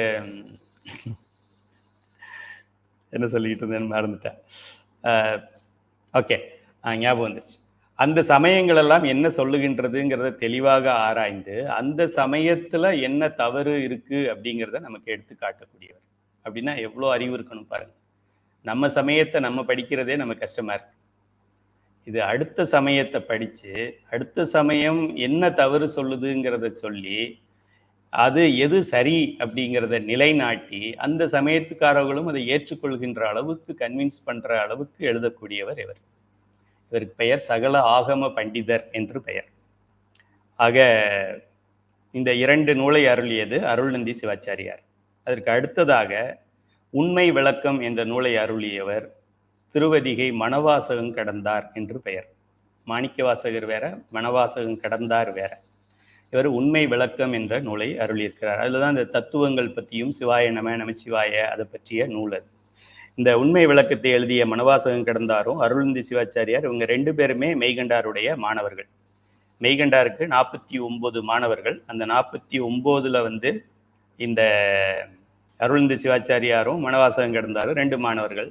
மீதி 47 பேர் அதை பற்றி நமக்கு அதிகமாக குறிப்பு இல்லை, நமக்கு தேவையில்லை. இவங்க நம்ம பாடத்தில் வர்றதுனால இவங்க 2 பேரையும் பார்த்துக்கிறோம். இந்த 6 நூல்கள் வந்து இப்போ இத்தனை ஆசிரியர் பார்த்துட்டோம். யாரு? திருவியலூர் உய்யவந்த தேவநாயனார், திருக்கடவூர் உய்யவந்தவர், மெய்கண்ட தேவர், அருள்நந்தி சிவம், மணவாசகம் கடந்தார். முதல் 6 நூல்களில் 5 ஆசிரியர்கள் 6 நூல்கள் அருளியிருக்கிறாங்க. அடுத்து வர்ற 6வது ஆசிரியர் 8 நூல் கொடுத்துட்டார். உமாபதி சிவம் 8 நூல் கொடுத்துருக்கார். சிவப்பிரகாசம் அப்படிங்கிற ஒரு நூல் உமாபதி சிவம், திரு அருட்பயன்கிறது ஒன்று, வினா வெண்பா அப்படிங்கிற மாதிரி ஒரு நூல், போற்றி பகரோடை, உண்மை நெறி விளக்கம். உண்மை விளக்கம் வேற, உண்மை நெறி விளக்கம் வேற. அது கொஞ்சம் பார்த்தேங்க, மைனர் டிஃப்ரென்ஸு, ஆனால் ஆசிரியர்கள் வேற. கொடிக்கவி, அது உமாபதி சிவத்தோட கதையில் நீங்கள் படிக்கும்போது தெரியும். அவர் பாடலை பாட பாட கொடி மேலே அதுவே ஏறுறது. அப்படி எப்படி அவ்வளோ சக்தி வாய்ந்த பாடல் என்னவாக இருக்கும் என்றால் இந்த உமாபதி சிவத்தோடைய கொடிக்கவி. அதனால தான் இது ஒரு சின்ன பாடலாக இருந்தாலும் இந்த சாத்திர நூல்களில் அதை கொண்டு வந்திருக்காங்க. இதெல்லாம் போற்றுதலுக்குரியது, அற்புதங்களை நிகழ்த்திய பாடல்கள். நெஞ்சு விடு தூது, அப்புறம் சங்கற்ப நிராகரணம். இதுதான் 14 சாத்திர நூல்கள் என்பது. பழைய மாணவர்களுடைய பிரிண்ட் அவுட்டில் இது இல்லாமல் இருந்தது. இப்போ அதை பேட்ச் 4ல் பிரிண்ட் அவுட்லேயே கொண்டு வந்துட்டோம், நோட்ஸ்லேயே கொண்டு வந்திருக்கோம். அதனால பேட்ச் 4 மாணவர்கள் கொடுத்து வைத்தவர்கள். சரி, மேற்கண்ட சைவ சித்தாந்த சாத்திரங்கள் 14 நூல்களுள் தலை சிறந்ததாக கருதப்படுவது மெய்கண்டார் இயற்றிய சிவஞான போதம் ஆகும். இந்த 14 நூல்கள்லையும் எது நம்பர் 1 அல்லது ரொம்ப முக்கியமானது அப்படின்னு சொல்லி அது ஒரு ரேங்கிங் கொடுத்தாக்க சிவஞான போதம் தான் நம்பர் 1. இந்த 14 நூல்களும் பல்வேறு ஆசிரியர்களால் இயற்றப்பட்டிருப்பினும் இவற்றுள் தலையாய நூலை எழுதிய மெய்கண்டார் பெயரிலேயே முழு தொகுதியையும் மெய்கண்ட சாத்திரம் என்கிறார்கள். இப்போ இதில் பார்த்தீங்கன்னா நம்ம லிஸ்ட்டில் பார்த்தா தெரியும், திரு உந்தியாரும் திருக்கழிற்றுப்படியாரும் மெய்கண்டார் பிறக்கிறதுக்கு முன்னாடியே வந்த நூல்கள். இருந்தாலும் இந்த மெய்கண்டாருடைய நூல் ரொம்ப ஒரு சிறந்த நூல் என்பதாலும் இந்த மெய்கண்ட இந்த சாத்திரங்களுக்கே பேரு மெய்கண்ட சாத்திரங்கள் அப்படின்னு சொல்லி மெய்கண்டாருடைய பெயரையே எல்லாத்துக்கும் சுற்றி இருக்கிறார்கள். அவ்வளோ பெரிய சிறப்பு வாய்ந்தவர் மெய்கண்டார். இது கூட நம்மளுடைய திருமுறைகளில் கூட 1ஆம் திருமுறை ஞானசம்பந்த பெருமானோடது. ஞானசம்பந்த பெருமான் திருமுறை பாடும்போது இவர் 3 வயது குழந்தையாக இருக்கும்போது அப்பர் பெருமான் எப்படியும் 70 வயது ஆயிருப்பார்னு நினைக்கிறேன். அப்போது சீனியாரிட்டி படி பார்த்தாக்கா அப்பர் பெருமானுடைய பதிகங்களைத்தான் முன்னாடி, அவர் தானே முன்னாடி பிறந்தது, வயதில் மூத்தவர் அவர் தான். அதனால் அவருடைய பதிகத்தை தான் முன்னாடி வச்சுருக்கணும் அப்படின்னு சொல்கிறவர்களும் உண்டு. அதுக்கப்புறம் தான் ஞானசம்பந்தர் வச்சுருக்கணும். எதை முன்னாடி வைக்கணும் வைக்க வேண்டான்னு நம்பியாண்டார் நம்பி முடிவு செய்திருக்கிறார். திருவருள் உணர்த்தியபடி அங்கே எப்படி இவர் காலத்தால் பிந்தியவராக இருந்தாலும் சின்ன குழந்தையாக இருந்தாலும் பதிக முறையிலே திருமுறைகளின் லிஸ்ட்டில் வந்து திருஞான சம்பந்தருடைய பதிகம் முன்னாடி இருக்கிறது போல இங்கே மெய்கண்டாருக்கு முன்னாடி 2 நூல்கள் இருந்தாலும் இந்த சிவஞான போதமே முதன்மை நூலாக கருதப்படுகிறது. இது ஒரு கருத்தை நீங்கள் தெரிஞ்சுக்கணும். ஃபஸ்ட்டு சிவஞான போதம் தான் வந்தது, அதுக்கப்புறம் தான் இதெல்லாம் வந்தது அப்படி கிடையாது. அதுக்கு முன்னாடியே முதல் 2 நூலும் வந்திருக்கு. அதனால தான் நான் கொடுக்கும்போதும் அதை 3ஆவதா போட்டு ஹைலைட் பண்ணி கொடுத்துருக்குறேன். காலத்தால் இதுக்கு முன்னாடி 2 நூல் இருக்கு. அந்த முன்னாடி இருக்கிற 2 பேரும் மெய்கண்டாருடைய சீடர்கள் கிடையாது. இருந்தாலும் மெய்கண்டாருடைய சிவஞான போதம் என்கிற நூலைத்தான் நாம் முதன்மையான நூலாக போற்றுகின்றோம். சரி, 14 சாத்திர நூல்களில் முதன்மையானது சிவஞான போதம். இவ்வாறு மெய்ஞானமானது மேற்கண்ட சந்தானக்குறவர்கள் வழியாக நம்மை வந்து அடைந்தது. ஞானத்தை அருளிய இந்த ஞான பரம்பரையை கைலாய பரம்பரை என்று பெரியோர்கள் குறிப்பிடுகிறார்கள். கைலாயத்தில் ஸ்ரீகண்ட பரமசிவனால் அருளப்பட்ட சிவஞானம் ஃபஸ்ட்டு ஸ்ரீகண்ட பரமசிவன் மெய்கண்டார் வாயிலாக நமக்கு சிவஞான போதமாக கிடைத்துள்ளது எனில், மேன்மை பொருந்திய சிவஞான போதத்தை நாம் படிப்பதால் நாம் சிவபெருமானுக்கு எவ்வளவு நெருக்கமாக வந்துவிட்டோம் என்பதை உணர வேண்டும். இப்போ எனக்கு யாராவது அமெரிக்காவோட பிரசிடென்ட்டு எனக்கு ஒரு கிஃப்ட் கொடுத்து அனுப்புகிறாரு, இதை கொண்டு போய் கந்தர்வ கோட்டையில் கைலை துரைசாமி கிட்ட கொடுத்துருங்க அப்படின்னு அங்கேருந்து கொடுத்து அனுப்பியிருக்காரு, இல்லை கொரியரில் அனுப்புகிறாரு அப்படின்னா அப்போ நான் எவ்வளோ பெரிய ஆளாக இருக்க வேண்டும். என்னுடைய நண்பன் எனக்கு அனுப்பியிருக்கிறான் அப்படின்னா அது ஒன்றும் நான் பெரிய ஆள்னு கிடையாது. அவன் அனுப்புவான், நான் அனுப்புவேன், இதெல்லாம் நார்மல், ஒன்றும் பெரிய ஹைலைட் கிடையாது. ஆனால் அமெரிக்கா பிரசிடென்ட் கந்தர்வ கோட்டைக்கு கிஃப்ட் அனுப்புகிறாருன்னா அது ஒரு என்ன சொல்கிறது, ஒரு பெருமைக்குரிய ஒரு விஷயம். அது யாருக்கு பெருமை? எனக்கு, வாங்குறவருக்கு பெருமை. அதுபோல் சாட்சாத் சிவபெருமானே, முழு முதற் கடவுளே, அவரு ஒரு பாடத்தை நடத்தி அந்த பாடத்தை நாம் படிக்கின்றோம் என்றால் இப்போ நாம் எவ்வளோ தூரம் நம்ம ஒரு விஐபி என்பதை நாம் தெரிந்து கொள்ள வேண்டும். இது ரொம்ப ரொம்ப முக்கியம். பாடத்துக்குள்ளே போய் நம்ம படிக்கிறத விட இந்த பாடத்தை படிக்கிற தகுதி நமக்கு வந்ததே ஒரு பெரிய சாதனை தான். இதை விட நம்ம ஒன்றும் பெரிய சாதனையெல்லாம் பண்ண வேண்டாம். நம்ம அசோசியேஷனில் பிரசிடெண்ட் ஆகணும், செக்ரட்டரி ஆகணும், ட்ரெஷரர் ஆகணும், ரோட்டரி கிளப்புக்கு வரணும், டிஸ்ட்ரிக்ட் பிரசிடெண்ட்டாக வரணும், அதெல்லாம் சும்மா. இதுக்கு அட்மிஷன் போட்டு எஸ்எஸ் நம்பர் வாங்கி இதை ஆன்லைனில் கேட்டுட்டோன்ட்டாலே நம்ம ஒரு பெரிய விஐபி தானே. ஏன்னா இந்த பாடத்துக்கு உரிமையாளர் யார்? சிவபெருமானே உரிமையாளர். வேற யாரும் காத்தாயி மூக்காயி கற்பனை வீரனார் அவரெல்லாம் கிடையாது. சிவபெருமானே உரிமையாளர். அவர் சொன்னதை, அவரை பற்றியதை, இந்த உயிர்களை பற்றியதை அந்த சந்தான குறவர்கள் மூலமாக நீங்களும் நானும் இப்போ படிக்கிறோம் என்றால் நம்மெல்லாம் அவரோட கட்சின்னு அர்த்தம். அவருக்கு ரொம்ப நெருக்கத்தில் இருக்கிறோன்னு அர்த்தம். இதுவே நமக்கு ஒரு பெரிய அச்சீவ்மெண்ட் தான் இந்த லைஃப்பில். இதை விட தனியாக ஒரு அச்சீவ்மெண்ட் தேவையில்லை. இருந்தாலும் இதை இன்னும் உள்ளே படித்து தெரிந்து அவர் எதுக்காக நமக்கு கொடுத்தார் அப்படிங்கிறத பயன்படுத்துறது நம்மளுடைய வாழ்நாள் நோக்கமாக இருக்க வேண்டும்.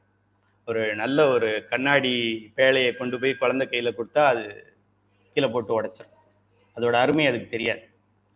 பிளாஸ்டிக்கில் ஒரு பொம்மையை கொடுத்துட்டு இன்னொன்று பிளாஸ்டிக்கில் ஏதோ ஒரு பொம்மை, ஒரு முயல் மாதிரி ஒன்று பண்ணி கொடுத்துட்டு இன்னொன்று தங்க கட்டி ஒன்று, கோல்டன் பிஸ்கட் ஒன்று போட்டு வைங்க குழந்தைக்கு முன்னாடி, அது பிளாஸ்டிக் பொம்மையை தான் எடுக்கும். இது தங்கம்ன்றது அதுக்கு தெரியாது. இன்னொன்று கூட சொல்லுவாங்க, குரங்கு கையில் பூமாலையை கொடுத்தது போல என்று சொல்லுவார். அதுபோல நமக்கு இது கொடுக்கப்பட்டிருக்கிறது. மிக விலை உயர்ந்த, விலை மதிக்க முடியாத இந்த உயிருக்கு சம்பந்தமான சிவபெருமானே நேரடியாக நடத்திய பாடம் நம்ம கையில் இன்று தவழ்கிறது என்றால், ஒன்று இதுக்கே நம்ம சந்தோஷப்படணும், ரெண்டாவது இதை நல்லா பயன்படுத்திக்கணும். அது அவனுக்கு பேர் தான் புத்திசாலின்னு பேர். இது கிடைச்சிருக்கு, இது ஏதோ மாதத்தில் ஒரு நாள் கிளாஸ் நடத்துகிறாங்க, அந்த பட்டம் வாங்கினோன்னு விட்டுட்டு திரும்ப பழையபடி பண்ணுறதை பண்ணுவோம் அப்படின்னா அது கிடைச்சதுல அர்த்தமே இல்லை. இது கிடைத்ததுக்கு சந்தோஷம். இந்த சந்தோஷத்தை நம்ம எப்படி வெளிப்படுத்தணும் என்றால் இதை தொடர்ந்து பிடித்து கொள்ள வேண்டும். சிக்கனை பிடித்தேன் எங்கெழுந்து அருளுவது இனியே அப்படிங்கிற மாதிரி இதை நம்ம இறுக்கி பிடித்து கொள்ள வேண்டும். கிடைக்காதவன் எத்தனையோ கோடி பேர் இருக்காங்க, நம்ம தெருவிலே இருக்கான். நமக்கு கிடைச்சதை நம்ம விட்டுட்டோம் அப்படின்னா அப்புறம் அவனுக்கும் நமக்கு என்ன வித்தியாசம்? அவனுக்கு கண்ணு இல்லை, பார்க்க முடியாது, நமக்கு கண்ணு இருந்தும் பார்க்க முடியாது, அப்படி ஆயிடும். ஆக இந்த அளவுக்கு நம்ம வந்ததுக்கு பெருமானுக்கு முதல்ல நன்றி சொல்லிட்டு, இனிமேல் கீழே ஸ்லிப்பாகி விழுந்துடாம, இனிமேல் போனால் மேலே தான் போகணும், கீழே வந்துடக்கூடாது அப்படிங்கிற ஒரு எண்ணத்தோட நம்மளுடைய வினைகளை நாம் செய்து கொண்டு வந்தால் பெருமான் இன்னும் நமக்கு இந்த ஞான விளக்கத்தை ஈஸியாக பண்ணுவார். நமது முன்னோர்கள், முனிவர்கள், ரிஷிகள் பல நூற்றாண்டுகளாக தவம் இருந்து பெற்ற ஞானத்தை 13ஆம் நூற்றாண்டில் மெய்கண்டாருக்கு பின்னரும் கூட ஆதீனங்களிலும் ஆசிரமங்களிலும் மட்டுமே பெற முடிந்த ஞானத்தை. எவ்வளோ இப்போ தவம் இருக்கிறாங்க, ஹிமாலயாஸில் 1000 இயர்ஸ் தவம் இருக்கிறாங்க, குகைக்குள்ளே இருக்கிறாங்க, பாபா இருக்காரு, அது மாதிரி எத்தனையோ பேர் சித்தர்கள் இருக்கிறாங்க. அவங்கெல்லாம் என்ன தவம் செய்து எதை அந்த ஞானத்தை பெற வேண்டும் என்றால் அந்த ஞானம் என்னவாக இருக்கும்? இங்கே நம்ம படிக்க போகிற முப்பொருள் உண்மையாகிய பதி பசு பாசம் இதுவாகத்தான் இருக்க முடியும். அதுக்கு இவ்வளோ தூரம் போயிட்டு கஷ்டப்பட்டு அங்கே இமயமலையில் உட்காந்து ஒரு ஒத்த கால் மேலேயே 1000 வருஷம் நிற்கிறேன் அப்படின்லாம் தவம் செய்கிறது, அப்படிப்பட்ட ஒரு விஷயத்தை இப்போ நம்ம என்ன பண்ணுறோம், ஆன்லைன் மூலமாக நம்ம யூடியூப்பில் பார்க்குறோம். இதில் அவசர வேலை இருந்ததுன்னா கூட இப்போ ஆஃப் பண்ணிவிட்டு நம்ம அப்புறம் கூட பார்த்துக்கலாம், நாளைக்கும் பார்த்துக்கலாம், அடுத்த மாதம் பார்த்துக்கலாம். அவ்வளோ ஒரு எளிமையாக நமக்கு வந்திருக்கிறது. இது எதனால் இப்படி கிடைச்சிருக்கு அப்படின்னா நாம் முன் செய்த தவத்தால் நமக்கு கிடைத்திருக்கிறது. அதுதான் இப்போ நம்ம இந்த ஒரு படமாக இதை போட்டு காண்பித்திருக்கின்றோம். சிவபெருமான் இருக்காரு, அவர்கிட்ட நந்திதேவர், சனத்குமாரர், சத்தியஞான தரிசினிகள், பரஞ்சோதியார், மெய்கண்டார், அருளந்தி சிவாச்சாரியார், மறைஞான சம்பந்தர், உமாபதி சிவம். முதல்ல 4 பேரை அகச்சந்தான குறவர்னு சொல்கிறோம், அடுத்து வர்ற 4 பேரை புறச்சந்தான குறவர்னு சொல்கிறோம். இதுதான் நம்மளுடைய குருநாதர்களுடைய பரம்பரை. இப்போ அடுத்து மெய்கண்டாரை பற்றி இன்னும் சிறப்பாக நாம் தெரிந்து கொள்ள போகிறோம். மெய்கண்டாரை பற்றி ஒரு வாழ்த்து பாடல் இருக்கின்றது. இதை அருளியவர் மெய்கண்ட தேசிகர் மாலை என்ற நூலை அருளிய ஸ்ரீ சுப்பிரமணிய தேசிக மூர்த்தி என்பவர் இதை அருளியிருக்கிறார். எழுதிக்கங்க, ஸ்ரீ சுப்பிரமணிய தேசிக மூர்த்தி என்று அவருடைய பெயர். அவர் மெய்கண்ட தேசிகரை பற்றி நிறைய மாலைகள் எழுதியிருக்கிறார். அதில் நம்ம எடுத்திருக்கிறது, அதில் முதல் பாடலை நாம் எடுத்திருக்கின்றோம். பூவே, அவர் மெய்கண்டார் எப்படி வர்ணிக்கிறார் பாருங்க, சினிமாவில் ஹீரோயினை வர்ணிக்கிற மாதிரி. பூவே பொற்பூவின் மனமே, அதெல்லாம் பூ போன்றவர் அப்படின்னு சொல்லி சொல்றார். பூவின் மனமே, பூவேன்னு சொல்லியாச்சு, அப்புறம் பூவின் மனமே. பூவேன்னா என்ன, பூவின் மனமேன்னா என்ன அப்படின்னா, பெருமானுடைய நிலைகளில் ஒன்று அருவ நிலை என்று பெயர், இன்னொன்று அருவுருவ நிலைன்னு பேர், இன்னொன்று அருவம் உருவம் அரு உருவம் அருவம், அப்படி 3 நிலை இருக்குது. நம்ம பூவை தான் பார்க்க முடியும். பூ இருக்கு, சரி, பூக்குள்ள தேன் இருக்கிறது நமக்கு தெரியுமா? நமக்கு தெரியாது. 6 அறிவு படைத்த நமக்கு தெரியாது, 5 அறிவு படைத்த தேனீக்கு தெரியும். அது அந்த பூவில் மனம் எங்கே இருக்கு, அது எதுல இருந்து அந்த மனம் வருகிறது அப்படிங்கிறதெல்லாம் நமக்கு தெரியுமா? இது ஒரு சூக்கும பொருளாக அந்த பூவுக்குள்ளே அடங்கி இருக்கின்றது. ஆக சிவபெருமான் எப்படிப்பட்டவர், அதாவது ஒரு குறிப்பு எடுத்துக்கொள்ளுங்கள், அது அஃபிஷியலாக எங்கேயும் சொல்லியிருக்காங்களான்னு தெரியல. இப்போ நம்ம திருஞான சம்பந்தர் அப்படின்னாலே அவர் முருகப்பெருமானுடைய அவதாரம் அப்படின்னு நம்ம சொல்லுவோம். மற்ற அருளாளர்கள் எல்லாம் இருக்கிற ஒரு இதை விட திருஞான சம்பந்தர்னா, ஏன்னா அவர் முருகப்பெருமானுடைய அவதாரம்னு சொல்லுவோம். அவர் ஞானப்பால் குடித்தவர், வேற யாரும் ஞானப்பால் குடிக்கலை அப்படிலாம் அவருக்கு ஒரு என்ன சொல்கிறோம், ஒரு முக்கியத்துவம் வரும். அதுபோல் இந்த புறச்சந்தான குறவர்கள் 4 பேர் இருந்தாலும் இதில் மெய்கண்டார் என்பவர் சிவமே அவதாரம் என்று தான் அருளாளர்கள் அந்த பொசிஷனில் வச்சு தான் சொல்லுவாங்க. மெய்கண்டார் வேற, சிவபெருமான் வேற கிடையாது. அந்த அகச்சந்தானத்தில் கைலாயமலையில் நடந்தது அது விடுங்க. இங்கே நமக்கு தெரிஞ்ச முதல் சிவபெருமான் யார்? அங்கே ஸ்ரீகண்ட பரமசிவம், நந்தியம் பெருமான், அதெல்லாம் ஓகே, அது ஏதோ படிக்கிறோம். நம்ம இங்கே நமக்கு தெரிஞ்சு இந்த பெண்ணா இடத்துல இருந்து அங்கே பிறந்து, அப்புறம் இங்கே அந்த திருவெண்ணிநல்லூருக்கு அங்கே ரோட்டில் விளையாண்டு, அப்படி பார்க்கும்போது முதலில் நமக்கு குருநாதனாக இருக்கின்றது இந்த மெய்கண்டார். ஆக மெய்கண்டார் தான் சிவபெருமான், திருஞான சம்பந்தர் தான் சிவபெருமான். எனதுரை தனதுரை சொல்ல நாம் சொல்றதெல்லாம் சிவபெருமான் சொல்றது தான்னு திருஞான சம்பந்தரே சொல்றார். அதுபோல எப்போதுமே மெய்கண்டார் சிவபெருமானே அப்படிங்கிற நோக்கத்தில் தான், அந்த அந்த எண்ணத்தில், அதை உணர்ந்தவங்களுக்கு தான் அது தெரியும். நம்ம ஒரு ஏதோ பேச்சுக்காக சொல்கிறோம், உணர்ந்தவங்களுக்கு அது ஏன் அப்படி சொல்கிறாங்க அப்படின்னு தெரியும். இவர் உணர்ந்தவர், அதனால அப்படி சொல்கிறார். பூவே பொற்பூவின் மனமே, அது 2 சுழினா போட்டிருக்கு, அதை 3 சுழினா மாற்றிக்கங்க. மனம், ஃப்ராக்ரன்ஸ், நாற்றம், அந்த மனம் வரணும். இது 2 சொல்லி போட்டோன்னா மைண்டுன்னு ஆகிடும், மனமேன்னு ஆகிடும். அது டைப்பிங் மிஸ்டேக் இருக்குது, அதை சரி பண்ணிக்கோங்க. பூவே பொற்பூவின் மணமே மணப்புது பூங்கற்பக காவே என் திரு கண்ணே என் கண்ணுள் மணியே கண்ணுள் கருமணியே கோவே குணக்குன்றமே. எப்படியெல்லாம் வாழ்த்துறாரு பாருங்க.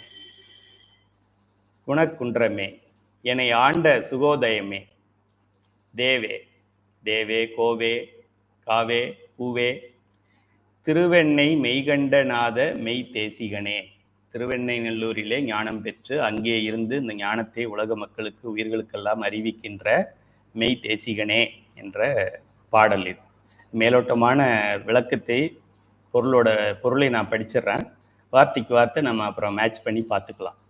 இப்போ இதோட பொருள்னா மேலோட்டமாக சீரோங்கு திருக்கையிலை திருநந்தி மரபில் உதித்த பூவே. பூவே அப்படின்ன உடனே நம்ம வீட்டில் வளர்கிற பூ கிடையாது. இந்த பூ எங்கேருந்து வந்திருக்கு அப்படின்னா திரு கைலாய பரம்பரையிலேருந்து வந்த பூ. அது நமக்கு தெரியும். யார் நமக்கு ஸ்ரீகண்ட பரமசிவம், நந்தியன் தேவர், சனத்குமார, சத்ய. அடிக்கடி நான் அதை சொல்லிக்கிட்டே இருக்கிறேன் உங்களுக்கு ரிஜிஸ்டர் ஆகணும்னு சொல்லி. இவ்வளவும் கேட்டுட்டு கடைசியாக பரஞ்சோதி முனிவருடைய குருநாதர் யார் அப்படின்னு கேட்டால் சிவபெருமான் அப்படி சொல்லக்கூடாது. மேலேருந்து அந்த ஸ்டெப் 4 3 2 1 1 2 3 4 எப்படி வேணாலும் இந்த ஆர்டரில் எப்படி கேட்டாலும் சொல்ல தெரியும். அந்த அளவிலே திரு கைலையில் உதித்த பூவே பொன் போன்று ஒளிர்கின்ற ஞான பூவின் மணமே. பூவின் மணமே அப்படிங்கும்போது அந்த பூவோடைய மணமே, வெறும் பூ மட்டும் இல்லை, அந்த பூவில் இருக்கின்ற நுண்ணியமான அந்த மணமே. அடுத்தது என்ன வருது? பூவின் மணமே மண புது பூங்கற்பக காவே. கற்பக கா அப்படின்னாக்க கற்பக விருட்சம் என்று சொல்லுகின்றோம். கற்பக மரத்துடைய காடு, காவேன்னா காடே அப்படி வைத்துக் கொள்ளலாம். கற்பக விருட்சம்னு ஒன்று இருக்கு. நம்மலாம் சொர்க்கத்துக்கு போகும்போது அந்த கற்பக விருட்சத்துக்கிட்ட நம்ம என்ன நினைக்கிறோமோ அதை அப்படியே கொடுத்துரும். 1 கிலோ அல்வா வேணும் அப்படின்னா அப்படியே கொடுத்துருவோம். ஜாங்கிரி வேணும் கொடுத்துரும். ஒரு வீடு வேணும் கொடுத்துரும். என்ன கேட்குறோமோ அவ்வளவையும் அடியார்களுக்கு கொடுக்க சொல்லி அங்கே ஒரு கற்பகம் இருக்கு. அந்த கற்பகம் போன்ற அந்த கற்பகமெல்லாம் ஒரு காடு மாதிரி இருந்ததுன்னா எப்படி இருக்கும்? ஒரு மரமே கேட்டதெல்லாம் கொடுக்குது. தேவர்கள் கேட்டதெல்லாம் கொடுத்துக்கிட்டே இருக்கு. என்னைக்கும் குறை வந்ததே கிடையாது. அப்படிப்பட்ட ஒரு இது. அதுபோல ஒரு காடாக நிறைந்திருந்தால் அது எப்படி இருக்குமோ அந்த காடே அப்படின்னு மெய்கண்டார சொல்றார். கற்பக விருட்ச காடே. அவருடைய சுண்டு விரல் ஒரு கற்பக விருட்சம், இது ஒரு கற்பக விருட்சம், இது ஒரு கற்பக விருட்சம், உடல் ஒரு கற்பக விருட்சம், கண்ணு ஒரு கற்பக விருட்சம். ஆக கற்பக விருட்சங்கள் பல இருந்ததுனாக்க அது எப்படி அருள் செய்யுமோ, அது எப்படி பொருள் கொடுக்குமோ, அது போல இவர் ஞான அருளை கொடுக்கறதுனால இவரை எப்படி சொல்றோம் நம்ம? பூங்கற்பக காவே என் திரு கண்ணே. நம்ம உடம்புலையே ரொம்ப முக்கியமான பார்ட்டாக நாம் கருதுவது கண். இங்கே எப்படி பண்ணால் ஒன்றும் ஆகாது. கண்ணில் ஏதாவது பண்ணோம் அப்படின்னாக்கா உடனே அது ரொம்ப சாஃப்டான டிஷ்யூ, அது பாதிப்பு வந்துடும். அது கண்ணை ஜாக்கிரதையாக பார்த்துக்குவோம் நம்ம. அதனால கண்ணை ரொம்ப உயர்ந்த ஒரு நிலையில் திரு கண்ணே. கண்ணுள் மணியே. கண்ணில் கண்ணுன்னா அப்படின்னு நினைக்கிறோம். அப்புறம் கண்ணில் உள்ளே போகிறோம். உள்ளே போய் நம்ம பார்த்தோம் அப்படின்னா அதில் கருமணி இருக்குது. அதுபோல் அந்த கண்ணுக்கு எப்படி கருமணி முக்கியமோ அப்படிப்பட்ட கண்ணுள் கருமணியே. இந்த பொருள்லாம் நீங்கள் பார்க்கும்போது என்ன அப்படின்னா, ஒன்று தூளம், இன்னொன்று சூக்குமம் என்று சொல்லுவோம். பின்னாடி படிக்க போகிறோம். அதெல்லாம் தூளமாக இருக்கிறத சொல்லிட்டு சூக்குமமாக இருக்கிறத சொல்லுவாங்க. இப்போ நம்ம துரைசாமி இருக்காரு, இது வெளியில தெரியுது. துரைசாமிக்கு உயிர் இருக்கு, அது சூக்குமமாக இருக்கிறது. அது நமக்கு உடனே கண்ணுக்கு தெரியாது. ஆனால் அந்த உயிர் இருக்கிறதுனால தான் அந்த உடம்பு வகுப்பு எடுத்துக்கிட்டு இருக்கு. அதுபோல பூவே பூவின் மணமே. இங்கே என்ன சொல்றாரு? கண்ணே கண்ணின் கருமணியே. கருமணி இருக்கிறதுனால தான் கண்ணு வேலை செய்யும். ஆக கண்ணே என்று சொல்லிவிட்டு கருமணியே என்று சொல்கிறார். நம்மளுடைய சைவ சித்தாந்தத்திலே சரியை, கிரியை, யோகம், ஞானம். முதல்ல ஒரு உருவ வழிபாடு. நடராஜ பெருமான், தியாகராச பெருமான், இவர் சண்டேஸ்வர பெருமான், இவர் நந்தியம் பெருமான் அப்படின்னு சொல்லி உருவத்திலிருந்து ஆரம்பித்து நம்ம அருவுருவத்துக்கு போய் அருவம் என்று சொல்லக்கூடிய உருவத்தை பார்க்காமலே இறைவனை நம்ம வணங்குகிற அளவுக்கு வருகிறது தான் இந்த சரியை, கிரியை, யோகம், ஞானம்ங்கிற படிநிலை. அந்த அமைப்பிலேயே இதை அமைச்சிருக்காரு இந்த ஆசிரியர். கண்ணே அப்படின்னு வெளியில தெரியறதையும் சொல்லிட்டு கண்ணு கருமணியே அப்படிங்கிறத சொல்றாரு. கோவே குணக்குன்றமே. கோன்னா கோம அரசன். கோவே குணக்குன்றமே. குணங்கள் நிறைந்த குன்றமே, நல்ல குணத்தெல்லாம் சேர்த்து ஒரு மலை மாதிரி அடிக்கிருந்தா எப்படி இருக்குமோ, நமக்கு எப்படி பாவம் மலை இருக்கோ அவருக்கு குணமலை இருக்கின்றது. என்னை ஆண்ட சுகோதயமே, சுகோதயத்துக்கு பொருள் சொல்லப்போனா நிறைய நேரம் சொல்ல வேண்டும். வேற ஏதாவது வாய்ப்பு கிடைக்கும்போது பார்த்துக்கலாம் நம்ம. சுகோதயமே தேவே திருவெண்ணெய்நல்லூர், அதுதான் திருவெண்ணைன்னு போட்டிருக்கோம். திருவெண்ணெய்நல்லூரில் ஞானம் பெற்று அங்கிருந்து அருள்பாலிக்கின்ற மெய்கண்ட நாத மெய் தேசிகனே அப்படிங்கிறது இந்த பாடலுடைய பொருள். இப்போ இந்த அவருடைய துதி பாடலை நாம் படித்து, இப்போ மெய்கண்ட தேசிகர்னா இனிமேல் நம்ம சாதாரணமாக எடுத்துக்கூடாது. மெய்கண்டார் அப்படின்னா ஏதோ ஒரு குழந்தைன்னு நினச்சிக்கக்கூடாது. எப்படி திருஞான சம்பந்தரை நம்ம சாதாரணமாக நினைக்க முடியாதோ அதுபோல் மெய்கண்டாரும் குழந்தையாக இருந்தாலும் ஞானத்தில் அது பெரிய ஆளுன்னு அர்த்தம். மூர்த்தி சிறியது என்றாலும் கீர்த்தி பெரியதும்பாங்க. மூர்த்தி சிறியதுனாலும் கீர்த்தி பெருசுப்பா அப்படி சொல்லுவாங்க. அதுபோல் இவர் வயதில் உருவத்தில் சிறியவராக இருந்தாலும் கீர்த்தி பெரியவர். அது நம்ம அருளந்தி சிவத்தை பற்றி படிக்கும்போது பார்க்கலாம்.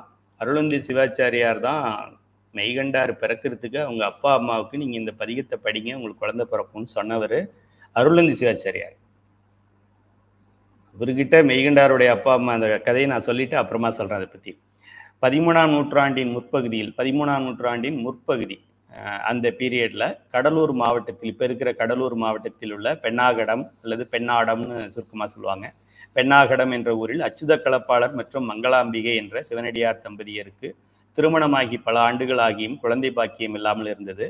குழந்தை பிறக்க வேண்டும் என்பதற்காக திருவெண்காடு சென்று திருஞான சம்பந்த பெருமான் அருளிய திருவெண்காட்டு பதிகத்தை அது குறிச்சிக்கங்க. இந்த குறிப்பெல்லாம் இந்த பேட்ச் 4ல் கொடுத்துருக்குறோம். போன பேட்சில் அதை தெளிவாக கொடுக்கல. திருமுறை 2ஆம் திருமுறையில் 48வது பதிகத்தில் இந்த திருவெண்காடு என்கின்ற ஒரு ஊர், அது என்ன புதன் கோயில்னு சொல்லுவாங்கன்னு நினைக்கிறேன். நவகிரக தலத்தில் புதன் கோயில்னு சொல்லுவாங்கன்னு நினைக்கிறேன். சிவன் கோயில்னு சொல்லணும், அது புதன் கோயில்னு சொல்கிறாங்க. அந்த பதிகத்தை பாடி அங்கே இருக்கிற சுவாமிக்கு பேர் சுவேதவன பெருமான் அப்படின்னு பெயர். அந்த பெருமானை வழிபடுகிறார்கள். நல்லா தெரிஞ்சுக்குங்க, மெய்கண்டார் இன்னும் பிறக்கலை. மெய்கண்டார் அப்பா அம்மாவுக்கு கல்யாணம் ஆகி ரொம்ப வருஷம் ஆச்சு, குழந்தை பிறக்கலை. குழந்தை பிறக்காததுனால அவங்களுடைய குருநாதர்கிட்ட போய் கேட்குறாங்க. இப்போ நமக்கு ஏதாவது ஒரு கஷ்டம்னாக்க நம்ம குருநாதர்கிட்ட போய் கேட்குறோம்ல, இதுக்கு என்ன ஏதாவது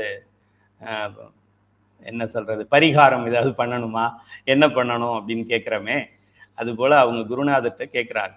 யார்? இவர் உங்களுடைய அப்பா அம்மா. அவங்க குருநாதர்கிட்ட போய் கேட்குறாங்க. குருநாதர் என்ன பண்ணுறாரு, அப்படியா அப்படின்னு சொல்லி இப்போ பல வழிகள் நம்ம பார்த்துருக்கோம்ல, நம்ம மைக்கு தடவி பார்க்குறதுன்னு சொல்லுவோம், சீட்டு குலுக்கி போடுறது, பூ போட்டு பார்க்குறது அப்படிங்கிற மாதிரி கயிறு சாற்றுதல் அப்படின்னு பேர். இந்த நூலை எடுத்துக்கிட்டு, இது தேவார நூல். தேவார நூலில் அந்த அருளந்தி சிவாச்சாரியார் என்ன பண்ணுறாரு, இப்போ அவர் சகல ஆகம பண்டிதர்னு பேர், ஒரு இடத்துல அப்படி போடுறாரு.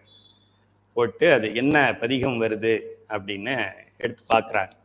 இல்லை என்ன பதிகம் வருது அப்படின்னா, கண் காட்டு நுதலானும் கனல் காட்டும் கையானும் அப்படின்னு திருவெண்காடு என்கின்ற தளத்திலே திருஞான சம்பந்த பெருமான் அருளிய பதிகம் அந்த கயிறு சாத்தின இடத்துல வருது. இந்த இடத்துல ரேண்டமாக சாத்தினது, அது கரெக்டாக அந்த பாடலை எடுத்து பாடுங்கன்னு சொல்லலை. எப்படி அமைப்பு பாருங்க.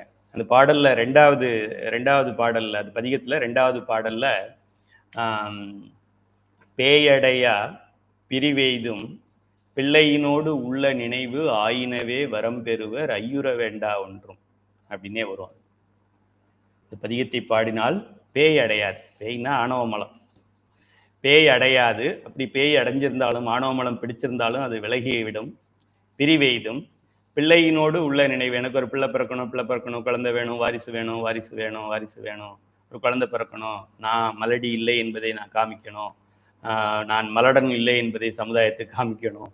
இப்படி நம்ம இந்த குழந்தைக்காக ஏங்கி இருக்கின்ற அப்படி ஆசையும், அதுபோக வேற ஏதாவது விண்ணப்பங்கள், பேயடையா பிரிவெய்தும் பிள்ளையினோடு உள்ள நினைவு, இன்னும் வேற எனக்கு காடு வேணும், கப்பல் வேணும், வீடு வேணும், வேலை வேணும் அப்படின்னு எது வேண்டினாலும் ஆயினவே வரம் பெறுவர், நிச்சயமாக நடக்கும் அப்படின்னு சொல்றார் ஞானசம்பந்தர். சொன்ன உடனே நமக்கு என்ன சந்தேகம் வரும், அட போப்பா, நான் 10-15 வருஷமா போகாத ஹாஸ்பிட்டல் கிடையாது, இந்த கருத்தரிப்பு மையம் அந்த கருத்தரிப்பு மையம் போய் நாங்கள் பார்க்காத டெஸ்ட் கிடையாது, டெஸ்ட் டியூப் பேபி எல்லாம் பார்த்துட்டோம், ஒன்றுமே முடியாதுன்னு சொல்லிட்டாங்க, சும்மா இந்த பாட்டை பாடினா வந்துருமா? கண் காட்டும் முதலானும் கனல் காட்டும் கையானும் வெண்காட்டில் உறைவானும் எடை காட்டும் கொடியானும், இதை படிச்சுட்டா குழந்தை பிறந்துருமா அப்படின்னு நம்ம பகுத்தறிவு கேட்கும். இப்படி கேட்கும். அப்படிங்கிறதுனால தான் சில இடங்கள்ல நமக்கு ஒரு கொட்டு போடுற மாதிரி, நான் சொல்றதை கேளு, இதுவும் பேசாத, நான் சொல்றதை அப்படியே செய் அப்படிங்கிறதுக்காக என்ன சொல்றாரு பெருமான், ஆயினவே வரம் பெறுவர் அப்படின்னு சொல்லிட்டு அதை விடாம, அதை சொன்ன அதை படிக்கும்போது நமக்கு ஐயம் வரும். அது படிச்சா நடந்துருமா என்ன? படிச்சா கன்சீவ் ஆயிடுவாளா? எப்படி ஆக முடியும் அப்படின்னு நம்ம சிற்றறிவு அப்படி தோணுங்கிறதுனால, ஐயுற வேண்டா ஒன்றும் சந்தேகப்படாத, எந்த இடத்துல அந்த வார்த்தையை போடுறாரு பாருங்க, ஐயுற வேண்டா ஒன்றும் அப்படின்னு அந்த இடத்துல சொல்லியிருப்பார். ஆக இவர் மெய்கண்டாருடைய பெற்றோர் அருள்நந்தி சிவாச்சாரியார்கிட்ட போய் இது மாதிரி நூல் சாத்தி பார்த்து இந்த பதிகத்தை அவங்க தெரிஞ்சுக்கிட்டு அந்த தளத்துக்கு போறாங்க. அங்க போய் தங்கி இருந்து அங்க சொல்லியிருக்கிற முறைப்படி, அங்க 3 குளங்கள் இருக்கின்றன, 3 குளத்திலையும் குளிக்கணும், அங்க இருக்கிற நந்தவனத்துல பூ பறிக்கணும், அங்கே சாமிக்கு வழிபடணும், அப்ப இந்த பதிகத்தை படிக்க வேண்டும் அப்படிலாம் அவர் சொல்லி கொடுத்ததை போய் அங்க பண்றாங்க. அதுக்கப்புறம் இந்த குழந்தை பிறக்குது மெய்கண்டார். இந்த குழந்தைக்கு யாரு சிஷியர்னா, இந்த குழந்தை பிறக்கிறதுக்கு யாரு நூல் சாத்தி சொன்னாரோ அவரே இந்த குழந்தைக்கு சிஷியர் ஆயிடுறாரு.